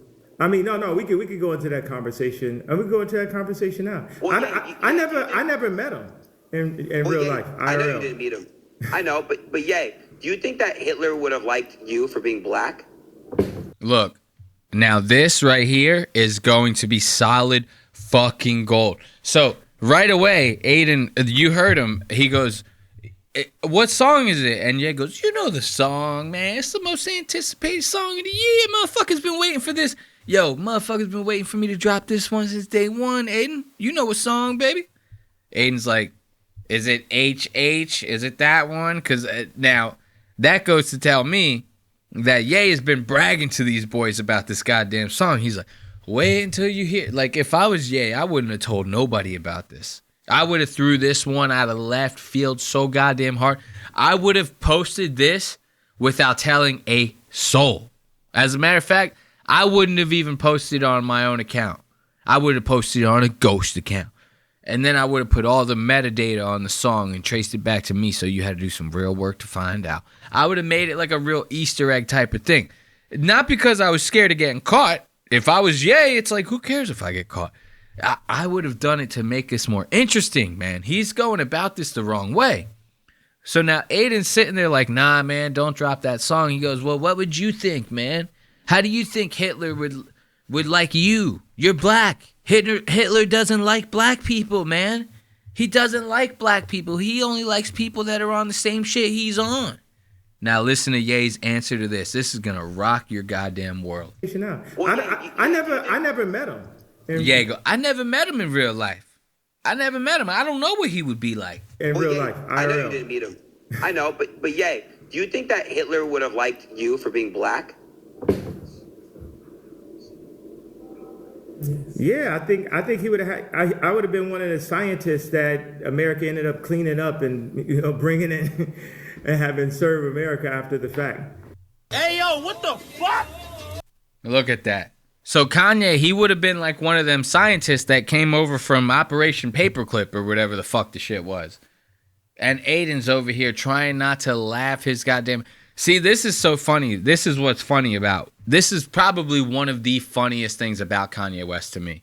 Is like he's one of those he's one of those celebrities that's kind of how I picture like an old king to be, where people are constantly walking on eggshells with him. They go, don't laugh at anything when he's trying to be serious. You know, always let him win when he plays a game of chess against you. So, like, all that type of stuff, like, that's how I picture Kanye. These two assholes are trying their hardest not to laugh their asses off at him. Because Kanye goes, yeah, I think Hitler would like me, man. I think I would have been one of them scientists that was coming up with, like, the goddamn atom bomb and shit. You know, the ones that came over to work for America. The ones who started Volkswagen. I would have been one of them motherfuckers. Like, and they're both sitting there like, this guy is fucking insane. Like, I'm one of the scientists, so he loves scientists. Well, yeah. I mean, you are very creative, and you're an artist. And wait a second, come on, so I'm not a scientist. Well, you're very smart. You're brilliant, but okay. So now we're in a good. Listen to Aiden. Yo, imagine a world where you're being patronized by Aiden Ross. Imagine that. Imagine a world where you, yourself, the person listening to this right now, picture in your mind a scenario where you're being patronized by Aiden Ross. If that's a reality for you, end it. Kanye West over here getting talked down to. Aiden Ross talking to this motherfucker like he's a child. Well, you're very smart. You're brilliant, but okay. So now we're in a good place. Now, next subject. All right. Well, what's the next subject? What else? The subject is, I'm offering you. We got basically like the entire world, of all the streamers, like people are waiting for this song, and I was like, man, I want to give Aiden the opportunity to premiere it if he wants to premiere it. I think it shows no, I'm not even going to try to Jedi you in any way of what it shows. It's just something to think about. Matter of fact, you don't have to be on the spot about it. Do you want us to give you some time to consider it? How long till the thing is ready to upload? I mean, if you're happy to sign off on it, I think the edits have been made, so it's pretty much ready to go. Should we show it? We can show it to him on the screen right here, on your screen. Yep. Sneako, just come over here. Let's show it to him right here. You ready? Play it Oh, from I mean, I'll here? look at. Yeah, let me watch it really quick. Okay. Do you want my? Can we pause? And when I say pause it, can I talk about what's going on? Listen to that. So now Aiden's getting ready to hear this one out. You know, this HH right here. Listen to this. No? I think we should play it all the way through, no pauses. It's short. It's not too long. All right. Well, let me see it. Okay. Aiden, what have I always told you? I said you're the most influential Gen Z Jew. That's a very important role right now. There's a lot of hate going on. Look, listen to Sneako. Sneako over here, now he's patronizing fucking Aiden Ross. He goes, Aiden, I've always told you, man, you're like the most influential Jew this side of the Mississippi, man. I always told you, we need you right now, bro. We need you so we can tokenize you for this movement that we're trying to start with this new N-word Heil Hitler song, man. We need a Jew like you to premiere it on their stream so that everyone can say it's cool for us to keep distributing the song. Could you do that for us? Using his voice to speak and advice, from his perspective, he deserves to go on. I would think just know that I'm Jewish, and I have so much love and respect for your artistry. Like you're this. You're a creative genius when it comes to music. Start from the beginning, please. Did he hear me? Look, Aiden's been talking this whole time trying to make a point. I was just getting this video ready. Trying to plead with these fellas to be like, please don't do this to me, guys, please. Cause I'm gonna put up with it because I want to stay cool with Kanye, but I'd rather not because I'm Jewish. So could you not? Cause I'm like, Aiden's. This is what gets me though, is people go they're like, man, I'm Jewish, man. It's like, but they don't practice. Jew is a religion more than anything. Let's be real here. So it's like they go, I'm Jewish, man, but I don't practice none of that shit. I don't do none of that Torah. I don't read nothing. I don't know how to speak Hebrew. Hanukkah comes around, I'm celebrating Christmas. They do all that shit. They go, I'm Jewish, man. I gotta stick up for my people. It's like, okay, you should still stick up for your people. Like if someone was trying to genocide Puerto Ricans, I would feel some kind of way about it as a Puerto Rican man. But I'm not even a practicing Puerto Rican. Puerto Ricans, they do all sorts of crazy shit. We're doing Puerto Ricans, they got Puerto Rican flags everywhere. You could always spot a Puerto Rican on the road because there's usually a flag hanging from their rearview mirror. These are the types of things. The stabbings, the stealing of the TVs. This is you could spot us out pretty easily if you really tried hard enough, But I don't practice none of that. I'm just an average dude, man. I'm just hanging out. There's really not much Puerto Rican to me aside from the mustache, right? And that's more Mexican if you're thinking about it. Hey, yo, what the fuck? So let's be real here, and Aiden's he's not one of those Jews that's practicing, He doesn't have the curls. I've never seen this guy in a yarmulke before. Does he do the thing with the hole in the sheet like Sam Seether? No. To show you. Real quick, real quick. I would love to change your perspective and pick your brain on things, and I'd love for you to do the same to mine. Absolutely, we should do that. Listen to this We're asshole. starting to do that right now. Okay, let's watch this video. All right, here we go. How long is it? 2 minutes. Okay. Yeah, you don't have your mask on, bro. What the fuck are you doing? You're on stream. Okay, let's see.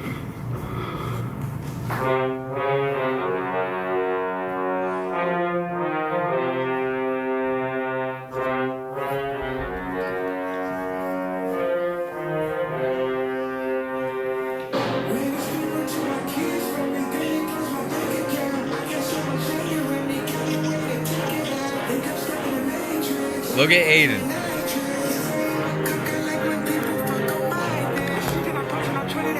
I love that. We gotta go back to that. Look at Aiden. Mad as hell.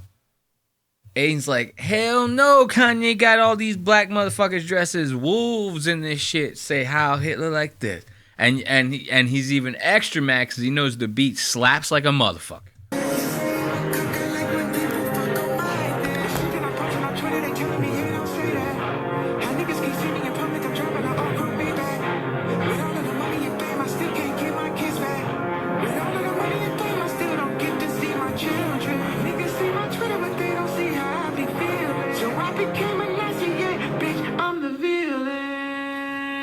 Show Aiden. You gotta show. This doesn't work if you don't show Aiden.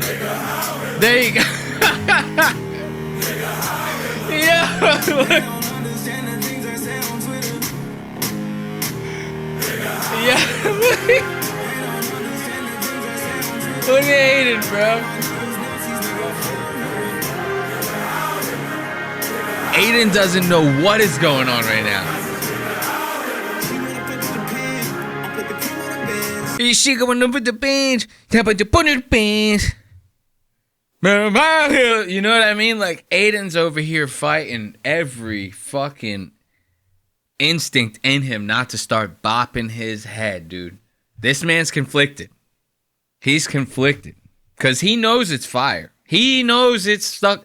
He knows he's going to be singing this shit for the rest of his goddamn life. If not, the rest of the week at the very least. You know, this guy wants to bop, and he can't because he's Jew. Look at him. Bro, what the fuck, man? Shut the fuck up, Aiden. Just wait if he's into it or not. He said, see if he's into it. See if he's into it. The guy's been shaking his head since the fucking chorus started.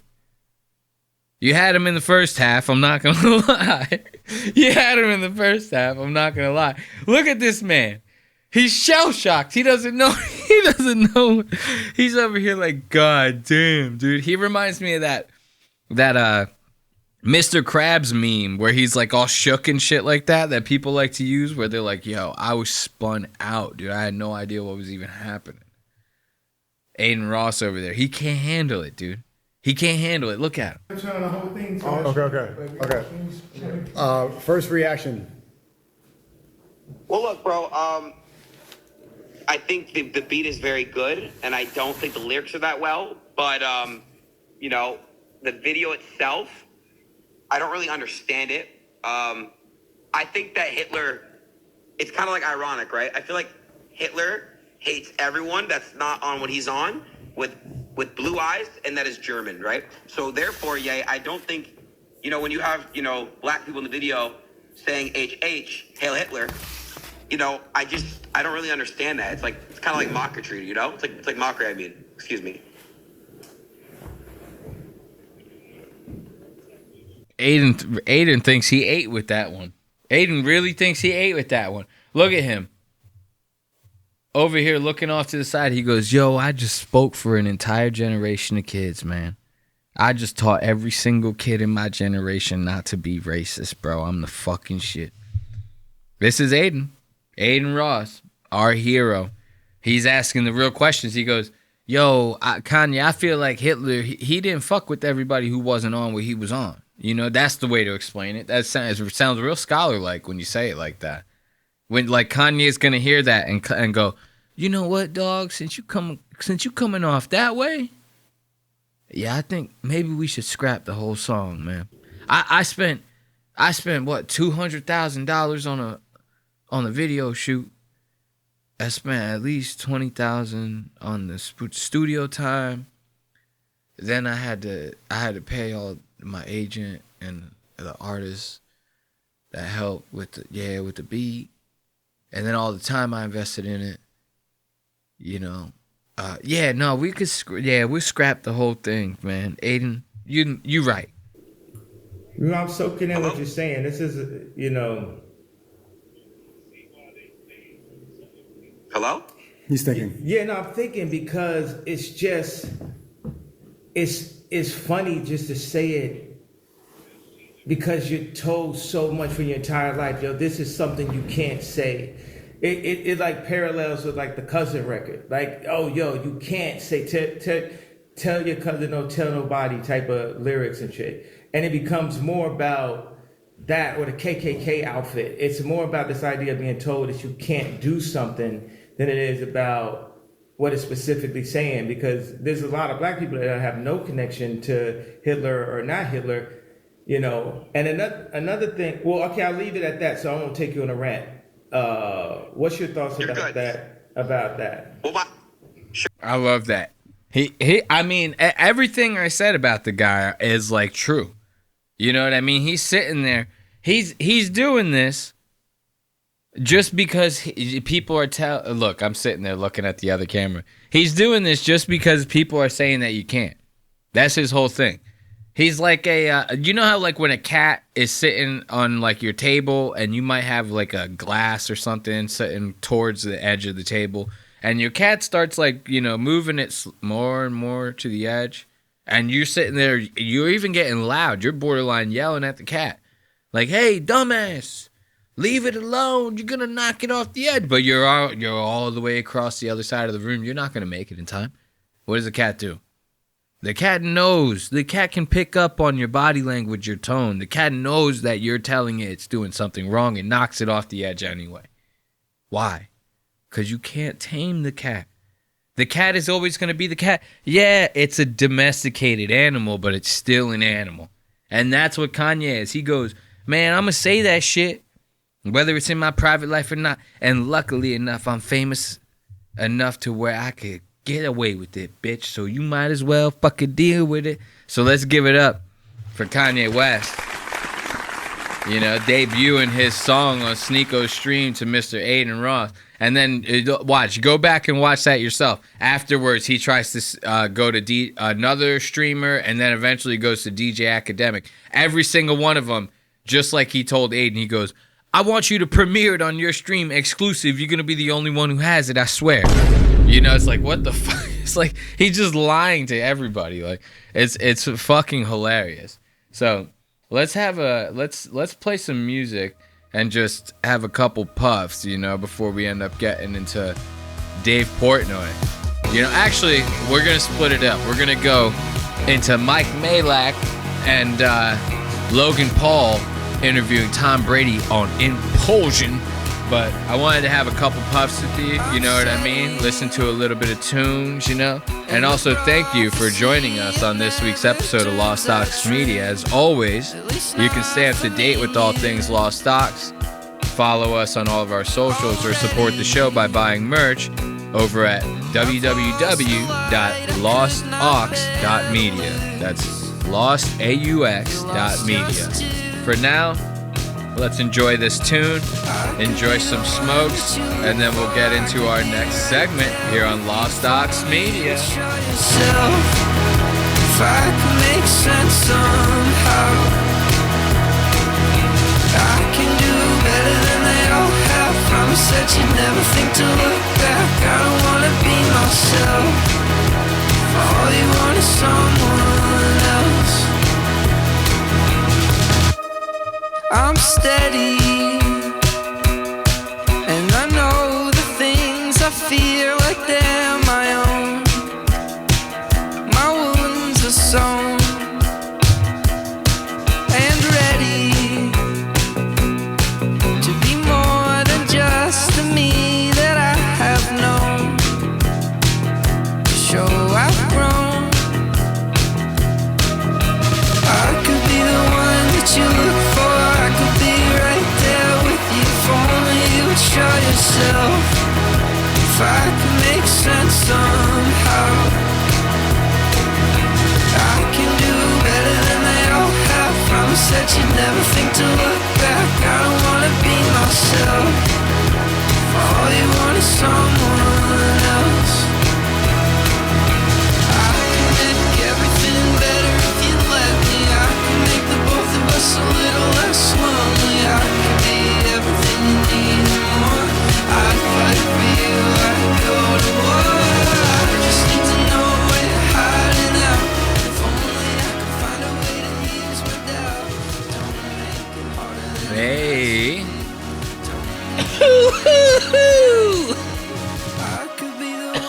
a little bit of a cough going. Need that button.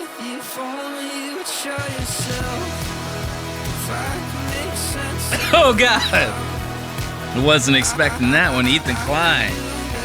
So, let's get into this this episode of Impulsions with Logan Paul and, of course, the star, Mr. Mike Malak. So, in this episode, it's funny, man. They got a good old Tom Brady. It's like a big catch for these guys, especially because, you know, these guys, they did all right with like the little COVID bump that podcast got around when COVID was a thing, you know, back when we all believed in it. Now that all that's over and everyone's right-winged, you know, everyone's Trump supporters now, and we're all off of the vaccines, podcasts are kind of all starting to dwindle a little bit, right? You know, they're all just like starting to go down a little bit in numbers. But Impulsive has gone down a lot, you know, and they, with those numbers going down, you start losing access to some of these top name guests. So when they end up getting a guy like Tom Brady on, that's a big deal for these boys. Now, you would think, at least if it was me, right? If the podcast name was tailored to my last name, the show was mine, I started it, and the other guy was just the co-host, I would make it, you know, I'd set some parameters. I'd set some, you know, guardrails in place to where I would kind of like, hey, man, this is how we're going to do the episode. Let's not go overboard. Let's not get crazy. This is Tom Brady. You know, this guy is very brand friendly. We got to make sure his image isn't tarnished, or else we're not going to be able to work with big guests like this, because I'm sure these guys and their teams talk to each other, right? So let's make a good impression. This is Impulsion with Mike Malak. So we need to do good here. That's not what happens. That's not what happens. In my opinion, you let Mike open his mouth a little too much during this episode, and once we start getting into these time codes, you're going to understand exactly why. But before we start, look at this asshole right here. Look at Brady. This guy looks like he's sucking on a goddamn lemon. What the fuck? How bad is it over there at Impulsive, where like this is where they got you? This is what they got you looking like over there. You spend an hour with these boys and you look like they sucked the life out of you. This guy lost 10 years over that hour.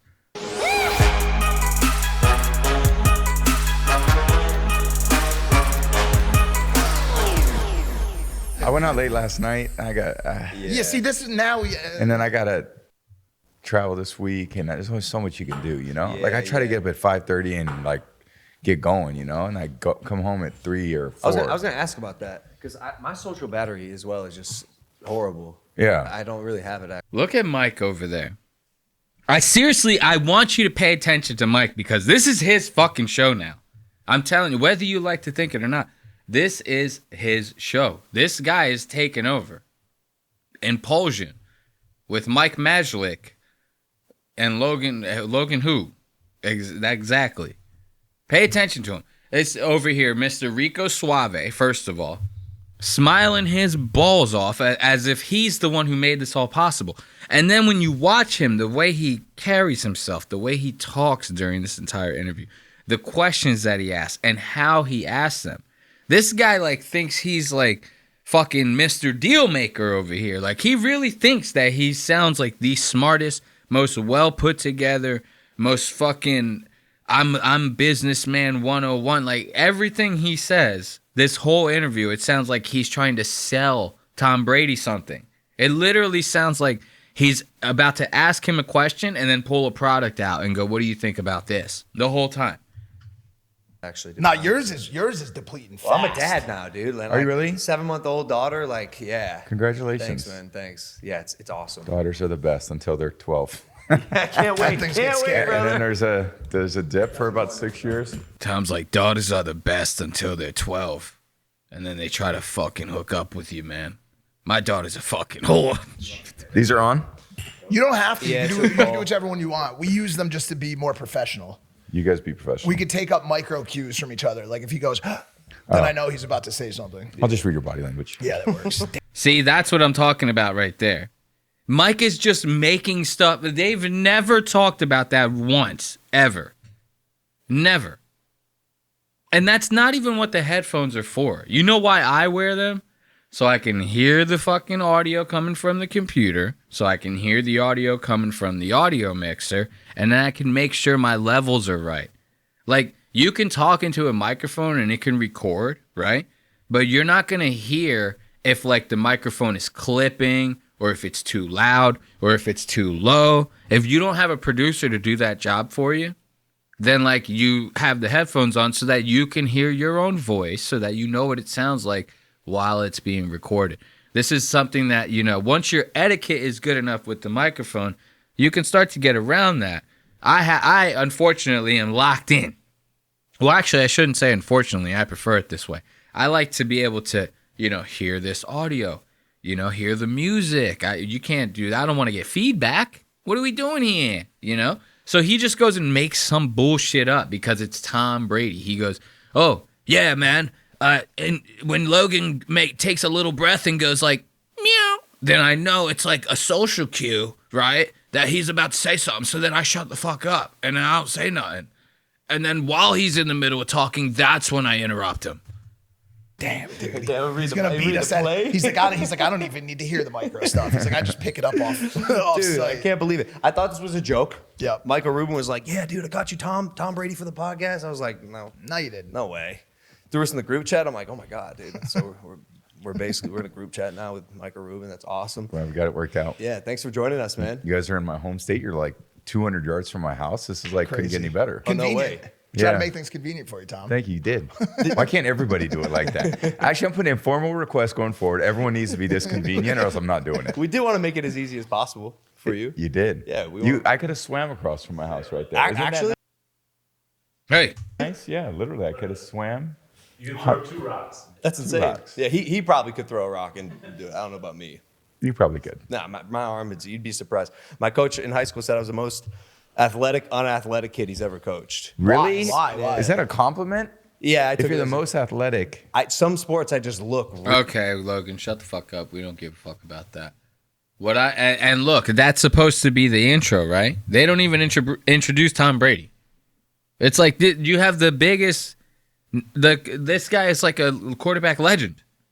You know, I don't know much about football, but I heard he did some shit where like his team was down. They had like -6 points or something like that, and they came back to like 46. They scored 69 points in the last 13 minutes of the game, something like that, and won the fucking playoffs, the NBA playoffs. I heard this guy is second to Dwayne Wade.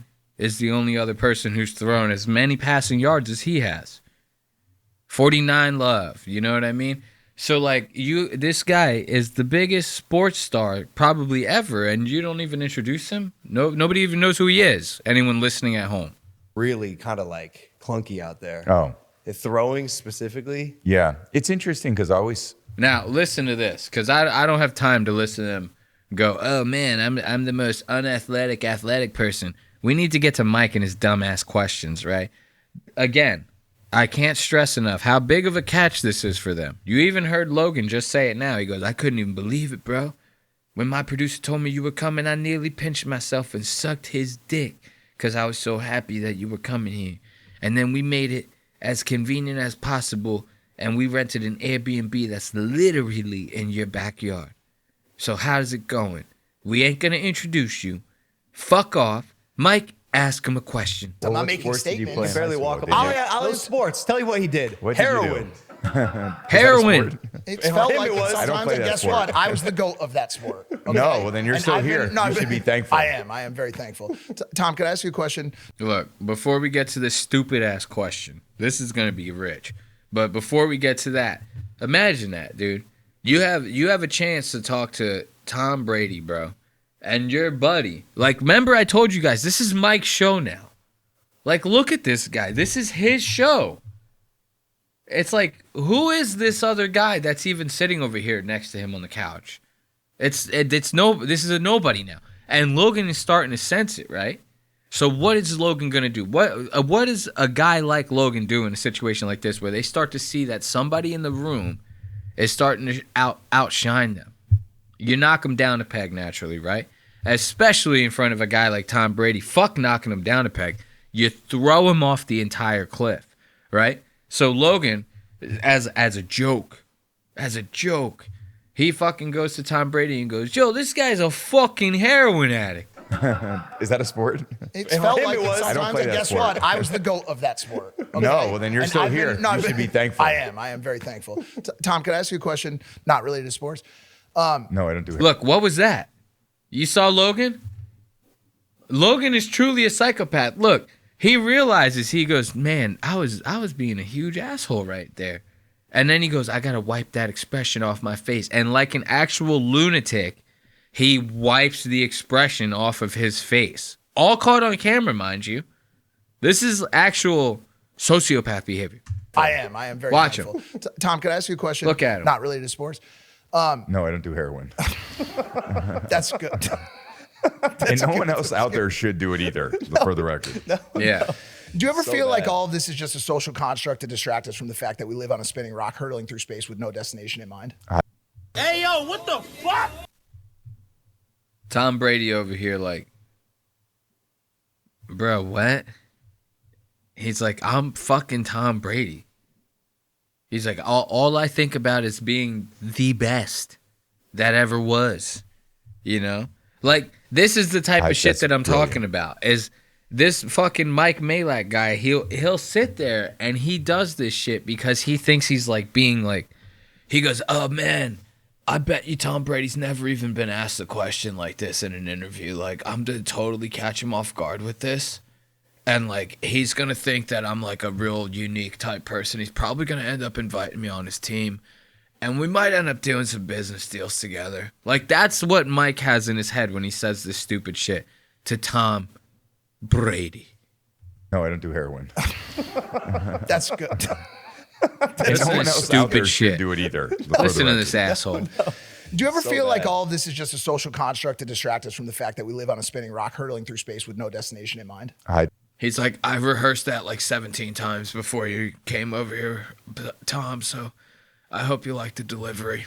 Just a social construct to distract us from the fact that we live on a spinning rock hurtling through space with no destination in mind. That's brilliant right there. Like, life's short, and like we may take ourselves way too seriously. Yes. And I'm not someone that takes much. Oh, I take death seriously, certainly, but you're right. I think about that a lot. Like, in the end, what really matters? Actually, I have a friend, and I send a lot of like galaxy stuff, and and then you're right when you realize that's really what's going on. Why are we taking ourselves that seriously? Do you think about death?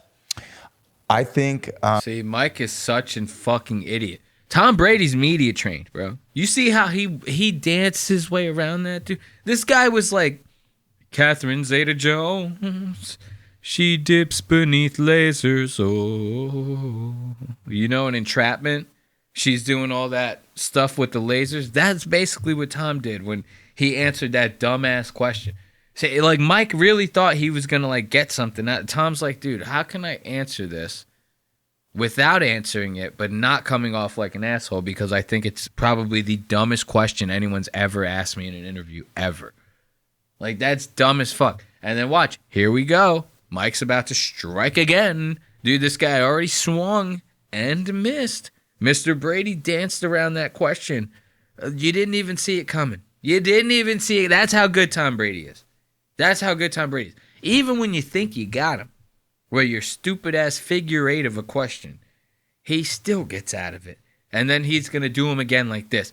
Remember, this guy also probably gave, his team probably gave these guys like parameters. Don't ask him weird questions. Don't say stuff that's going to like make him seem like a weird guy, or like don't say like stuff that's going to like not brand friendly in front of him. We don't want him associated with any weird language or any like, sexual jokes or innuendos, things along those lines. And these guys just keep fucking digging and digging and digging.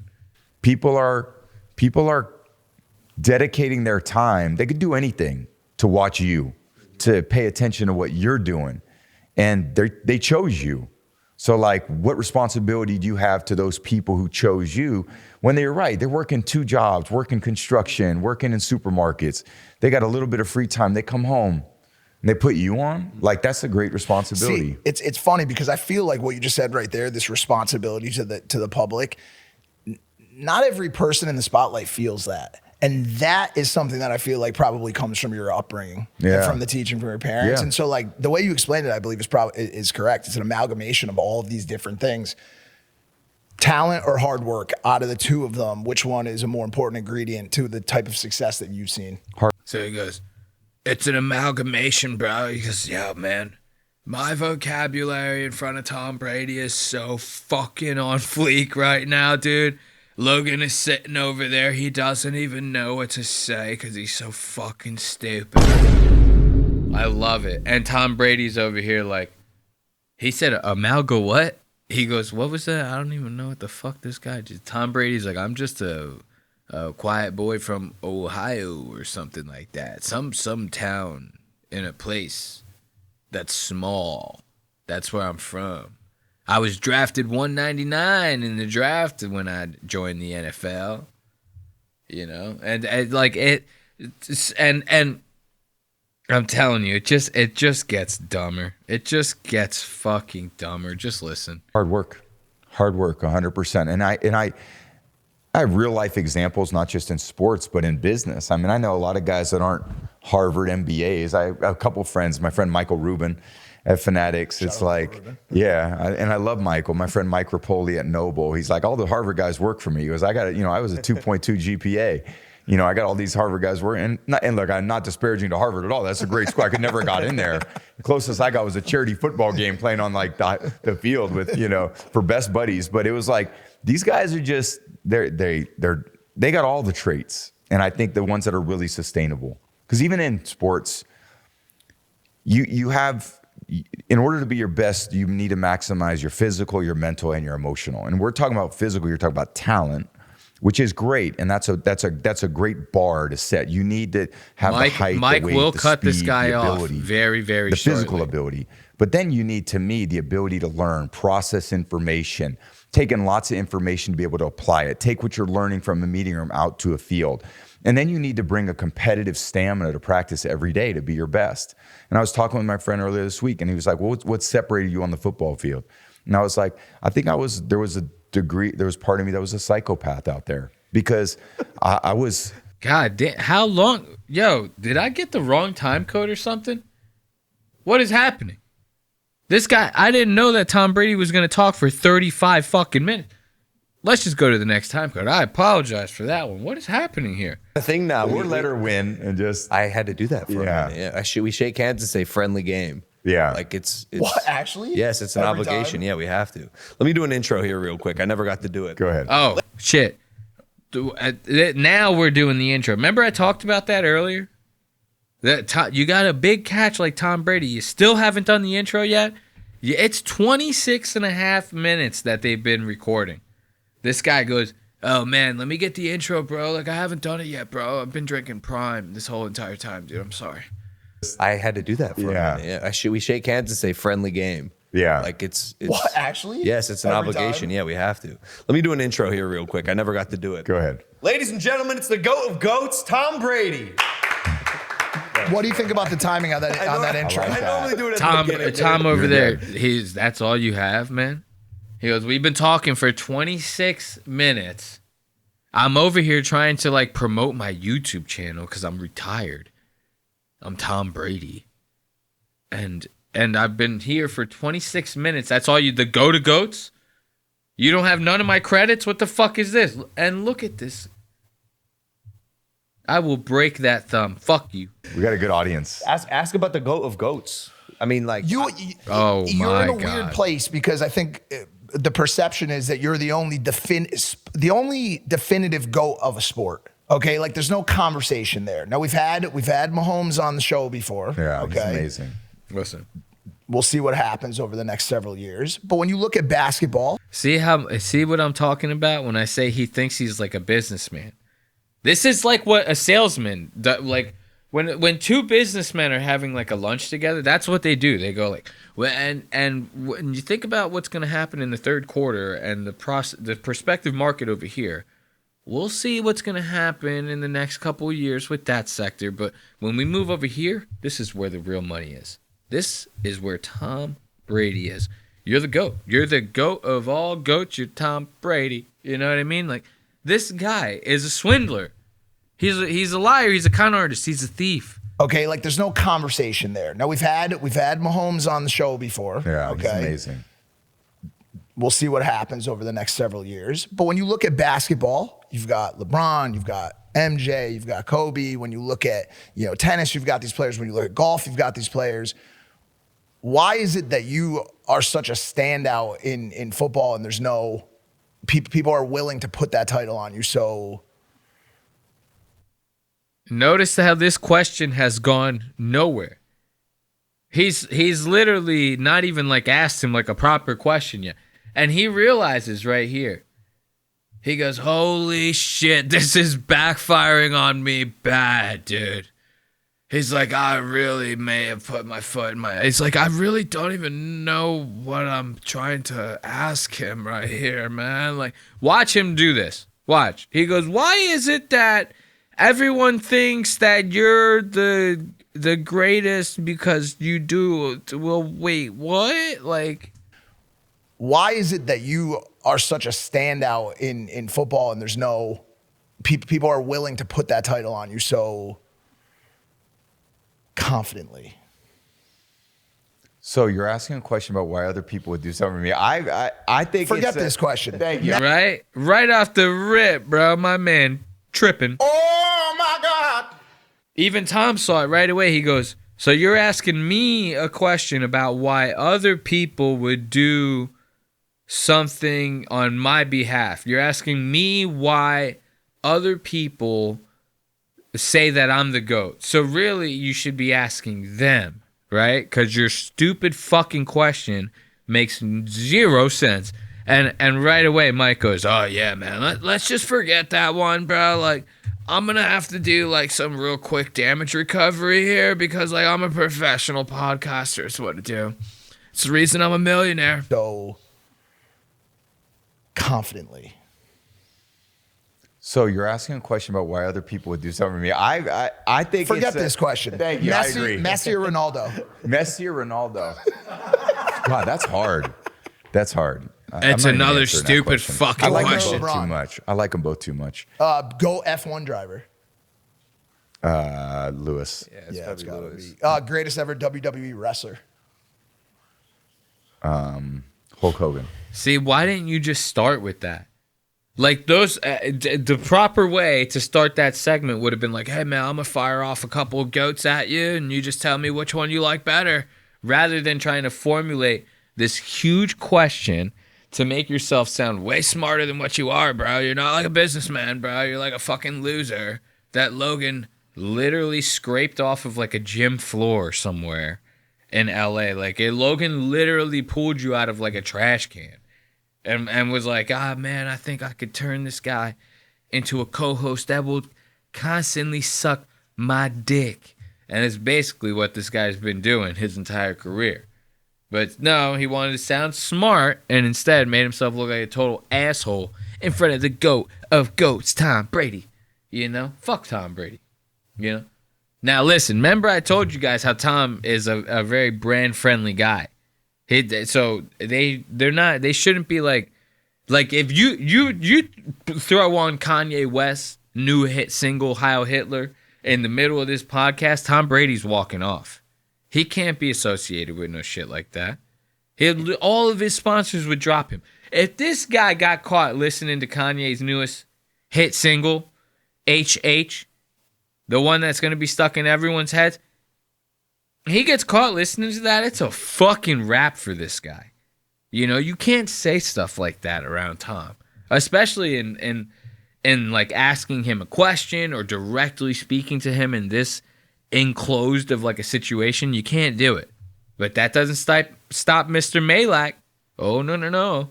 You know, Mr. Malak, he always has to make himself seem like the cool guy, the smart guy, you know? And a lot of times it leads to him putting his foot in his mouth. And this is no exception, this situation right here. Watch this. Did you see that new sport of sperm racing by any chance? That somehow came up. I don't know. What, bro? I can explain it. Really? Male fertility. Male fertility. It's a promotion on being healthy, reproducing. But you know what I'm talking about, right? Yeah, of course. This new sport. Yeah. It was created by a 17-year-old. So they asked me to announce it. So right here, they hear Tom Brady. You see his face? Logan's like, yeah, it was created by like a 17-year-old, man. He was like jerking off in his room, and he just thought to himself like, man, there's got to be a way that I can make some money off of this, man. And right, Tom's like, oh, whoa. Like, as soon as they said sperm racing, Tom's team started looking at each other off camera. They're like, oh, man, we might have to pull the plug on this one, guys. And then fucking Logan says 17-year-old. Tom's like, oh, Nelly. He goes, whoa. These guys are really walking the fence here, and I don't know what I'm going to have to do here. And then Mike over here, trying to sound like the cool dude.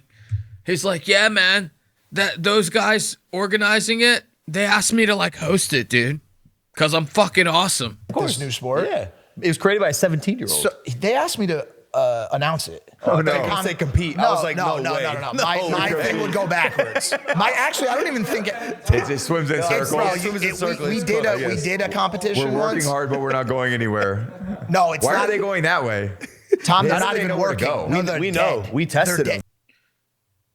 See, now, now the boys are going to start talking about how they tested their sperm for a blog, right?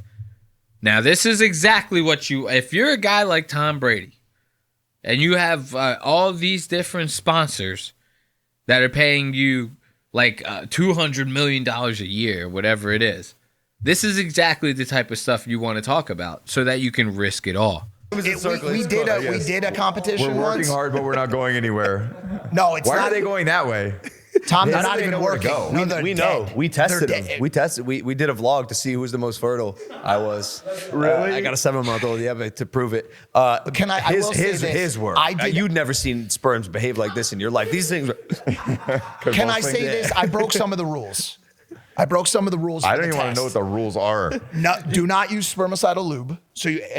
I know this is getting. Look at Tom's face. And you can't ejaculate for 5 days. No, but there was another big one.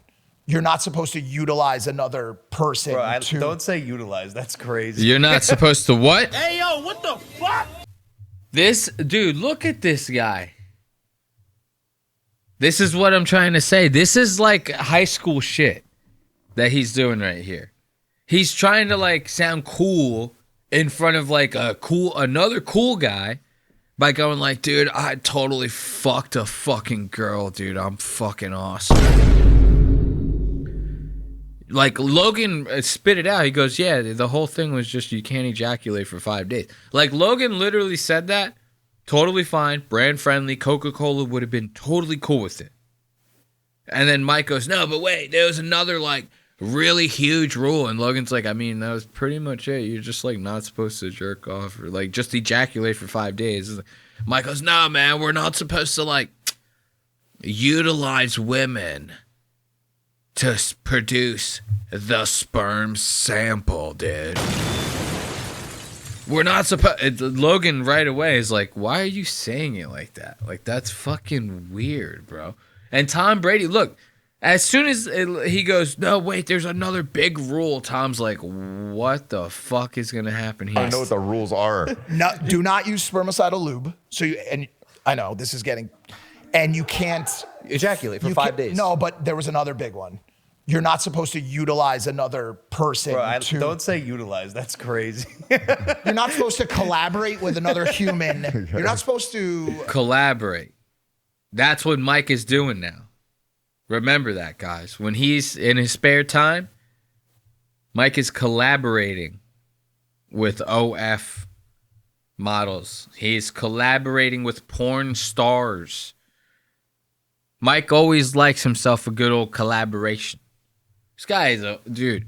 I'm telling you, he's like one of those people. It's like you can't even be jealous about a guy like that because you're like, I mean, you might as well give it to him because if he didn't have this, like this guy would be like the biggest con artist, like little Schmeagle type little scumbag that you would ever see running around some random town in Ohio. Like he either has to be this rich and this much of like a cuck, like to be like this braggadocious about it all, to be like, still this guy is like 45, dude. And he's sitting here bragging about getting some puss like he's in high school. Like Tom Brady is like a high school jock that's like, oh man, you're talking about banging chicks? Like, I love talking about banging chicks. You're cool, I guess. You want to hang out? You want to go to the kegger afterwards? You know? Collaborate with another human to produce the sample. Okay. And I collaborated with another human to produce the sample. And not just any human. This chick could produce samples out of. I mean, this. Anyway, look at Tom trying not to laugh. Tom, you know who Logan's talking about? Mike Malak. He used to date this girl called Lana Rhodes, bro. Porn star. Disgusting. She was a dirty one, dude. She was the kind of porn star that would like eat a bowl of cereal out of another girl's ass. You know what I mean? Like, and I'm not saying that they would stuff a bowl in a girl's ass and then she would eat cereal out of it. Like, Lana Rhodes is the type of porn star that would just, like, use another girl's asshole as the bowl and then eat cereal out of it. You know? Like, she's that kind of weird. She's one of those piss porn stars that's just, like, getting golden showers all... You know what I mean? She's one of them. And this is what... Logan's sitting there. First, he calls this guy a goddamn heroin addict in front of Tom Brady. And then this I actually like that Logan's doing. Because now Mike is, like, at first I was like, yo, dude, that's kind of uncalled for. You just, like, calling him a heroin addict in front of Tom Brady for, like, no reason, you know? But then then when I see this situation happen, it makes me take a step back and I go, oh, wait a minute. Logan's, like, preemptively doing this to try to keep Mike in check during the interview. Because if he doesn't try to knock Mike down a peg every now and then Mike's going to think he has free reign and he's going to start saying creepy, weird stuff like this in front of Tom Brady. Collaborate with another human to produce the sample. Okay. And I collaborated with another human to produce the sample. And not just any human. This chick could produce samples out of. I mean, this. Anyway, listen. Yeah. What we were saying so was, anyways. We need the disclaimer to come over because I have 3 kids that are probably going to want to watch this. So before that last segment, let's... Yeah. My daughter too, but she won't have any she's not idea old what's enough going yet. on. But this will be, live on forever. Yeah. Facts. We have to address something. Okay. Not your sperm again. No, forget that. No sperm, no heroin. Just leave it alone. We're talking about going late in the draft. Elephant in the room. Shedeur Sanders. What happened, Tom? Why this did he guy? Dude, why is Logan letting this asshole talk like this? I would be like, bro, Mike, shut the fuck up. This is my show. As a matter of fact, you're fired. I would Donald Trump him. I would Donald Trump Mike so fast. If he said some shit like that in front of Tom Brady, I'd be like, Mike Malak, you used to be such a nice dog. You did what you were told and you never said anything out of line. Now you think that you're too big for your own bone. Mike Malak, you're fired. I'd do the whole fucking spiel. I'd fire him real nice. Real nice and easy like. Now listen to this guy. Remember I told you, I said, oh, look, Mike, he's trying to play cool to Tom Brady because Tom Brady's like a cool jock in high school. Mike's trying to play it like he's cool. Like he's like, yeah, man, I fuck chicks. I got money. At one point, Mike was calling out the brand of watch that Tom Brady was wearing in the middle of the interview to show Tom, like, yeah, man, like, I know about the finer things in life as well, man. Like, I'm cool like that, too. And here's the thing. Guys like this, they wear, like, watches that look nice but aren't, like, crazy decked out in diamonds and stuff like that. The watch might cost, like, $100,000. He doesn't need you calling out the brand in the middle of the fucking podcast to, one, further dissociate you guys from your average income audience, and number 2, put a target on this motherfucker's head for anybody looking to rob celebrities or rich people for $100,000 watches. It's like this guy doesn't know. It's like, act like you've been here before, dude. Like, act like you've had money before. It's like, how long have you been part of this show? You should know this shit by now. But instead, he tries to play cool in front of Tom. And now it's going to get to the point to where this asshole, legitimately is going to ask Tom Brady if he wants to party with him and Logan after the podcast. Listen to this. It's a total. You want to go to some parties right now? Yeah, we don't want to keep you. No. I mean, with us. Like, do you want to come to Tonight? parties? Yeah. You're going to a We're party going to go to the tonight. Canes part, to the Raising Canes Yeah. party. He is. He's coming. No, you're Your coming. dad, he's got early morning. No. you He know. said he's going to come. 50's I'll figure it performing out. tonight. That sounds Todd. fun. It's going to be a good Yeah, one. at 2 a.m. Todd Graves. No, it's That's not. It's at late. 12. It's at 12. We can go to Palm Tree right down the street, Chainsmokers. Oh, that's Come on, good let's too. go do something. Let me figure All it right, out. forget it. It's fine. I get it, Tom. Look at this fucking asshole. Nobody wants to party with you, dude. Like, are you serious right now? Look at him. Why the long face? I hate you. They should. I don't even know what kind of like. He looks like he looks like Roger Klotz with normal skin. He seriously is. He's killing me. This fucking guy. Please, somebody shoot him. No, Tom Brady doesn't want to go to fucking parties with you. Todd Graves. No, it's not. That's It's at late. 12. It's at 12. We can go to Palm Tree right down the street, Chainsmokers. Oh, that's Come on, good let's too. go do something. Let me figure All it right, out. forget it. It's fine. I get it. I get it, Tom. I get it. You got other stuff to do, you know? Yeah, dude. Thanks for joining us on Thanks, Saturday fellas. evening, though. It's so gracious of you. Glad it worked out. This is cool. Yeah, for real. Any Great other to be stuff? Any questions for us before you questions go? for Mike? No, I think Yeah, you guys ask me a just. random question, Tom. Fire Listen, something look off. at- You guys are I making- love I think- that. How Logan goes, any questions for Mike, man? Mike is like the fucking big boss around here now. I'm just a fucking bitch. Might as well be. Let's give it up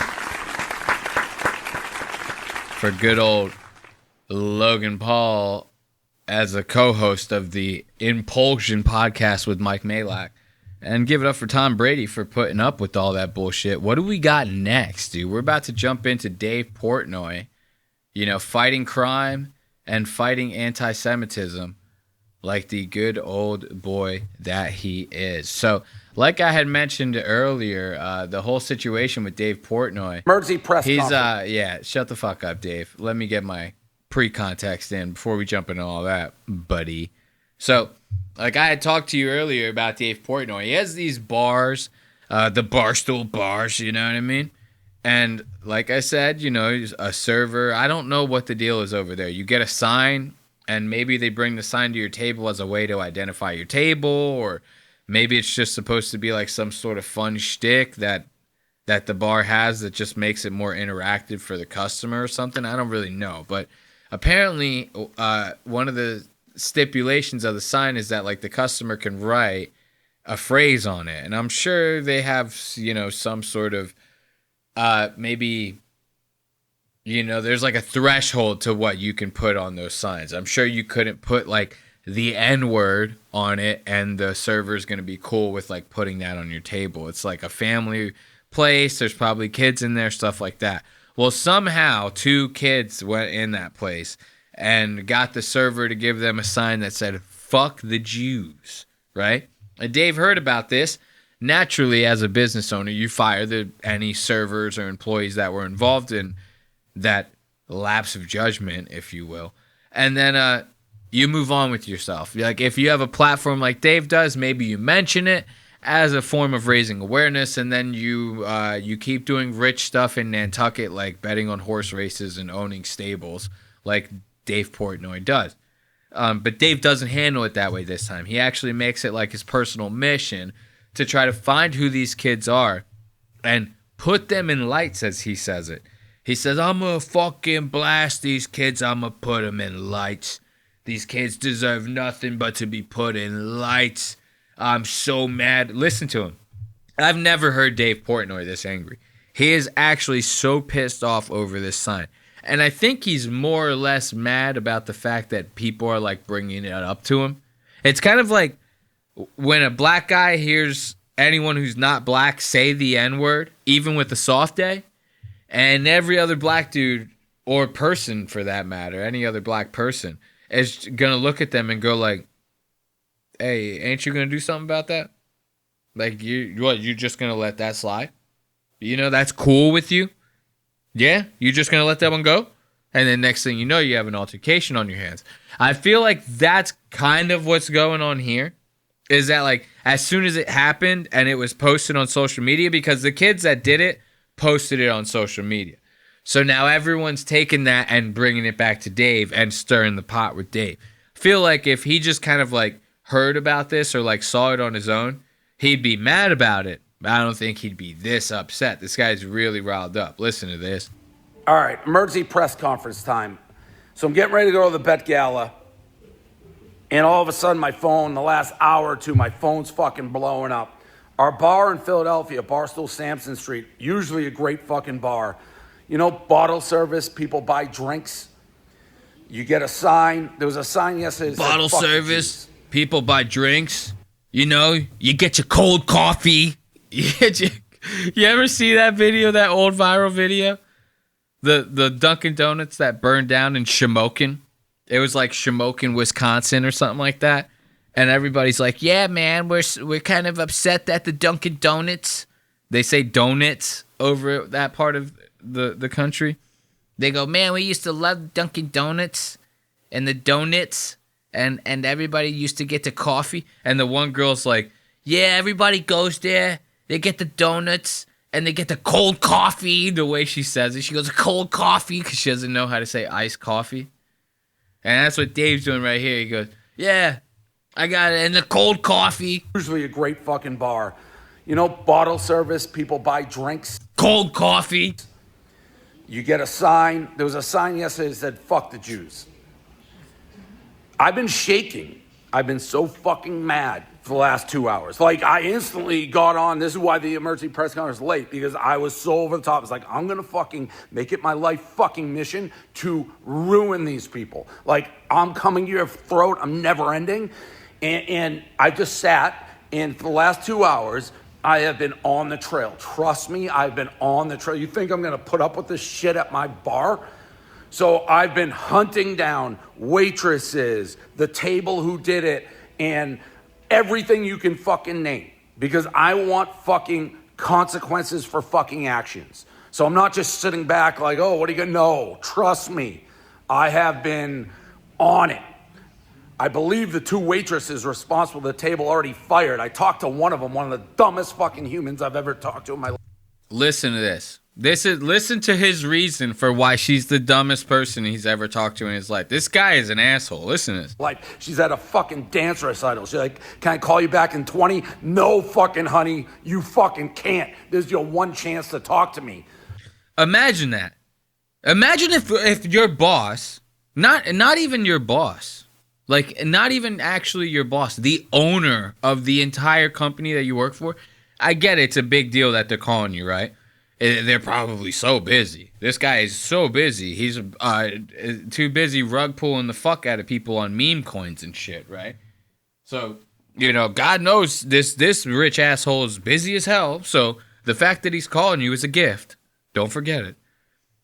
Imagine if the owner of the company you worked for, someone you've never met before in your entire life, calls you while you're at something important that you're outside of work hours.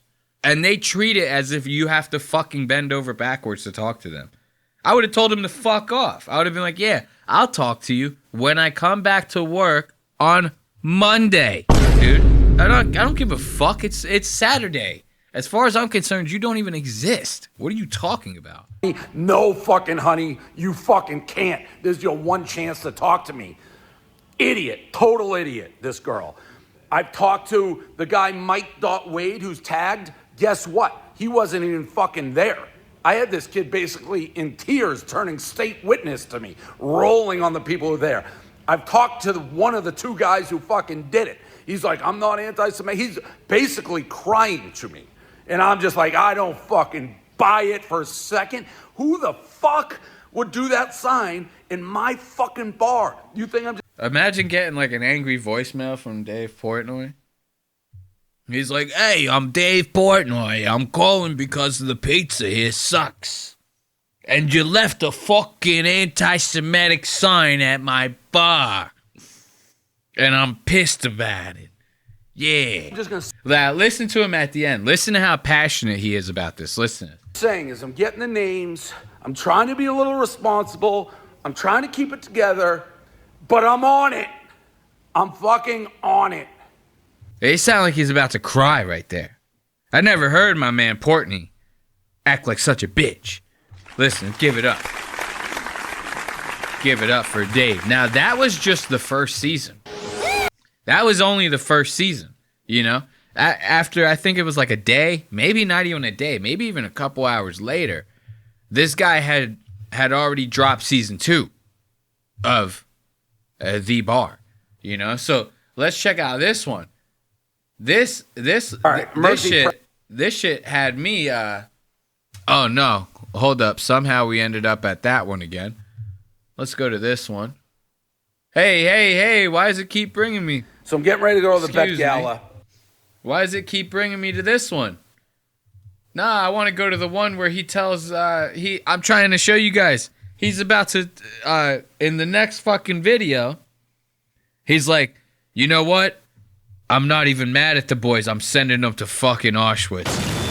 Like, I got to show you guys that one. I don't know how my time codes got messed up there. Hold on. I'll show you guys. It's coming. It's coming. Don't you worry. He goes, I'm sending the boys to Auschwitz, man. It's actually hilarious. Because he tries to, like, frame it as if it's, like, this endearing thing. He goes, you know what? I'm going to use this as a learning opportunity for the boys. I'm sending the boys to Auschwitz, you know? Look at that. Hold up. We're almost there. We're almost there. We're almost there. There we go. Listen to this. The fuck the Jews sign that was out. Listen to this. So now, look, Dave, you just heard the guy. He was ready for scorched earth. He was not about to let this whole thing go. He talks to these boys. These boys start pretending to cry. They're like when you're younger, you know, and your mom goes to spank your ass, and you pretend to cry. You go, oh man, it hurts so bad. You could stop now, please. You know, no more. Don't lock me in the basement again. Feed me dinner, please. Oh, it hurts. You know, you do like one of them. And so these kids pretend cry to Dave, and Dave's like, oh, you know what? I got a soft spot for these boys. I'm sending them to Auschwitz. Now listen to him. Listen to it. He seriously makes it sound like he's doing something, like he's Oprah Winfrey or something. All right, real quick update on the fuck the Jews sign that was at my bar in Philadelphia yesterday. 2 hours ago, he literally could have cooked an egg on my head. That's how much steam and heat I had come out of my ears. And the more I thought about it, it's like these are young fucking morons who did this. They're drunk. It's like, do you really want to ruin somebody's life? And let me be honest. I don't know what's going on in the world. I do, the Middle East, obviously. But I've been doing Barstool for 20 years. I've had more hate, more anti-Semitism in the last year and a half than I've ever had doing it. And whether people, it's like Kanye, the UFC guy, it's like mainstream lunatics. And I'm not talking about politics or what's going on in the Middle East, just hating groups of people. You hate my parents, you hate my grandparents, shit like that. It's crazy. So, yeah, my initial reaction was like, I'm going to fucking burn these people to the ground, their families, everything. And it's like, you know what? Maybe that's not the best course of action. Maybe I can use this as a teaching moment. A teaching moment. Like, before people just are like, fuck the Jews or any group and the hate, let's try to like turn a hideous incident into maybe a learning experience, as cliche and very unlike me. But I talked to both the culprits who I know are super involved in it, talked to the families. I'm sending these kids to Auschwitz. Hey, yo, what? Oh my God! I'm sending these kids to concentration camps. You know? Why not do to them what their people did to us? You know? I told them, I said, hey, Boston's cold, but it ain't as cold as Auschwitz, baby. Look, he's trying to teach these boys a lesson. He wants to okay, so these two kids get drunk. They go into a bar. They go, fuck the Jews, right? They write it on a sign. You think them going to see the pile of shoes over at Auschwitz is going to change their minds? That they're going to be like, oh, like they probably were blacked out or something. If not, they were probably like, dude, we were just joking around, you know? Turns out one of these kids is actually anti-Semitic as fuck. You know, we'll talk about that in a little bit, but But you know, at the time, they were probably like, "Hey man, we're just joking around. We don't." So Dave's gonna send him on a fucking an 8-hour flight to his words, not mine, to Germany, right? To Germany, sending him to Auschwitz in Germany. Now, to be fair, I'm not gonna lie, I thought Auschwitz was in Germany. Everybody's making fun of him about this. At the end of the video, he goes, "I'm sending him to Auschwitz in Germany, teach him a lesson." Everyone in the comments rips him apart. They go, "Yo, Auschwitz was in Poland, you dumb sack of shit." I'm not gonna lie, I thought it was in Germany. You got me there. I thought it was in Germany. I'm not gonna lie. So listen, he's gonna send these boys to Auschwitz. Let's listen to him call Auschwitz Germany. To Germany, to Auschwitz. Oh, look at that. I was like spot on with that time code. But it was basically her alone, didn't go to a manager, kind of forced another girl to do it. She should have said no, but the other girl put up a fight. Those two girls are fired, but more importantly, the people who ordered these signs, they have agreed, I'm going to pay for it. We're going to send them to Germany, to Auschwitz, and learn a little bit about history and hopefully, get educated and use this as a teaching moment, not just for them, but maybe for everybody. So hell yeah, dude. Give it up for Dave, boy. Dave is sending the boys to Auschwitz, boy. Look at Davey, boy. That's where we're at. We're sending the boys to a concentration camp.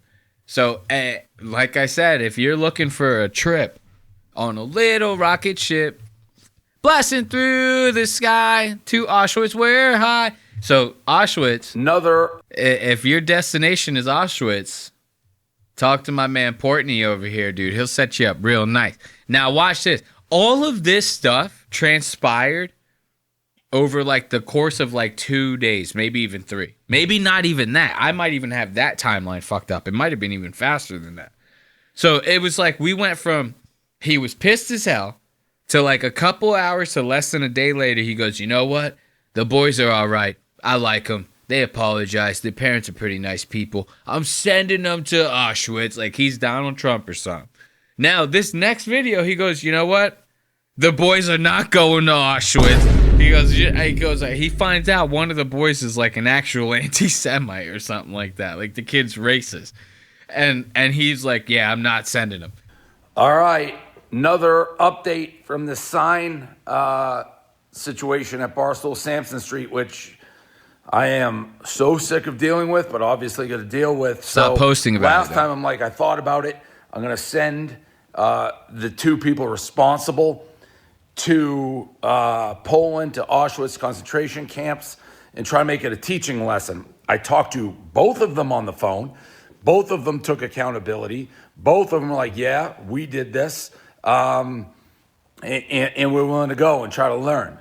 Well, then I see a now deleted, I think it was an Instagram or Snapchat story of one of the kids, Mo Khan. Look at that kid. The one who posted. Look at that motherfucker. If only I had like Hey, yo, what the fuck? I wish I had that soundbite that was like, bam, bam, bam. Like, this kid hates Jews, bro. This kid's like, "Free Palestine #1. Yeah, great. Yeah, free Palestine number." You ever see the video that I'm making fun of is, it's actually Pakistan. It's like that teacher and all the kids are lined up and they're supposed to talk into the microphone and say like what they're going to do for the nation of Pakistan. And like you hear kids, they go, "I'm going to be a fighter for Pakistan." And then the teacher goes, "Yeah, great, fighter for Pakistan, yeah." This guy, oh my Lord. The video. And he has this long speech, we'll put it in, claiming he was just being a citizen journalist. Oh yeah, I forgot about that part. Imagine that. So now the kid reneges on the situation. He renegotiates, or reneges for short. He reneges on the situation, right? And he goes, "Oh, yeah, I'm not going to Auschwitz, bro. I was just a citizen journalist, bro. I was in there saying fuck the Jews for journalism, man." He goes, "Yo, Ye is..." This was like right before the Ye drop. He goes, "Ye is about to drop that song. I already heard about it through Discord, so we're going to be all good in a couple days, man. He goes, you could take that trip to Auschwitz, shove it right up your Jewish ass. He goes, fuck that. Then Dave's like, I'm not sending him to Auschwitz. You posted it. I asked him, I go, how old are you? 21. What are you, 21 going on 3? So I don't know what he thinks happened. It's really clear. A lot of people warn these kids just don't want to get in trouble. He's like, well, my name's out there. It's not about your name being out there at this point, kid. Adult. It's about trying to learn something and make this a worthwhile so it's not a black mark that follows you the rest of your life. I don't need you lying. What do you think? Everyone's stupid? You're a citizen journalist? Citizen journalist? I'm sorry, man. Tried to throw you a lifeline and make something out of this, and you're now a citizen journalist? You had nothing to do with it? Buddy, you uploaded a video with a sign, fuck the Jews, everyone laughed. You, Mo Khan. You. You ain't going to fucking Auschwitz, bro. Fuck you. All right. Give it up. No. Give it up for Dave. That's my boy right there, dude. I love me some Dave Portnoy, boy. You gotta give it up for Dave Portnoy. He's the man, dude. He's the goddamn man. So let's put on a little bit of music. This is, of course, going to be the worst part of Lost Ox Media. The end of Lost Ox Media. As always, I'd like to thank you for joining me and sticking around this long throughout our wonderful little episode. Be sure to catch up to all things Lost Ox Media. Follow us on all of our socials or support the show by buying merch over at lostox.media. And be sure to catch new episodes of Lost Ox Media every Wednesday. Audio uploads go up at 5 a.m. Video episodes and live chat premiere go up at 7 p.m. You can catch us on our live chats over at YouTube. As always, again, thank you for joining us, and until next time, be easy, my baby. See you later. But you know the dice gonna roll. You're taking the steps, you're playing the show, and you love it. Yeah, you love it.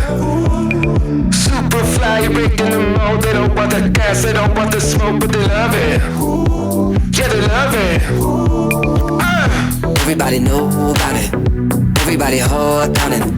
Climbing up the whole mountain. Anything you want. Everybody say what? Get to be the whole villain. Build it like a beginning. Spit it like you're Bob Dylan. Anything you want. Everybody say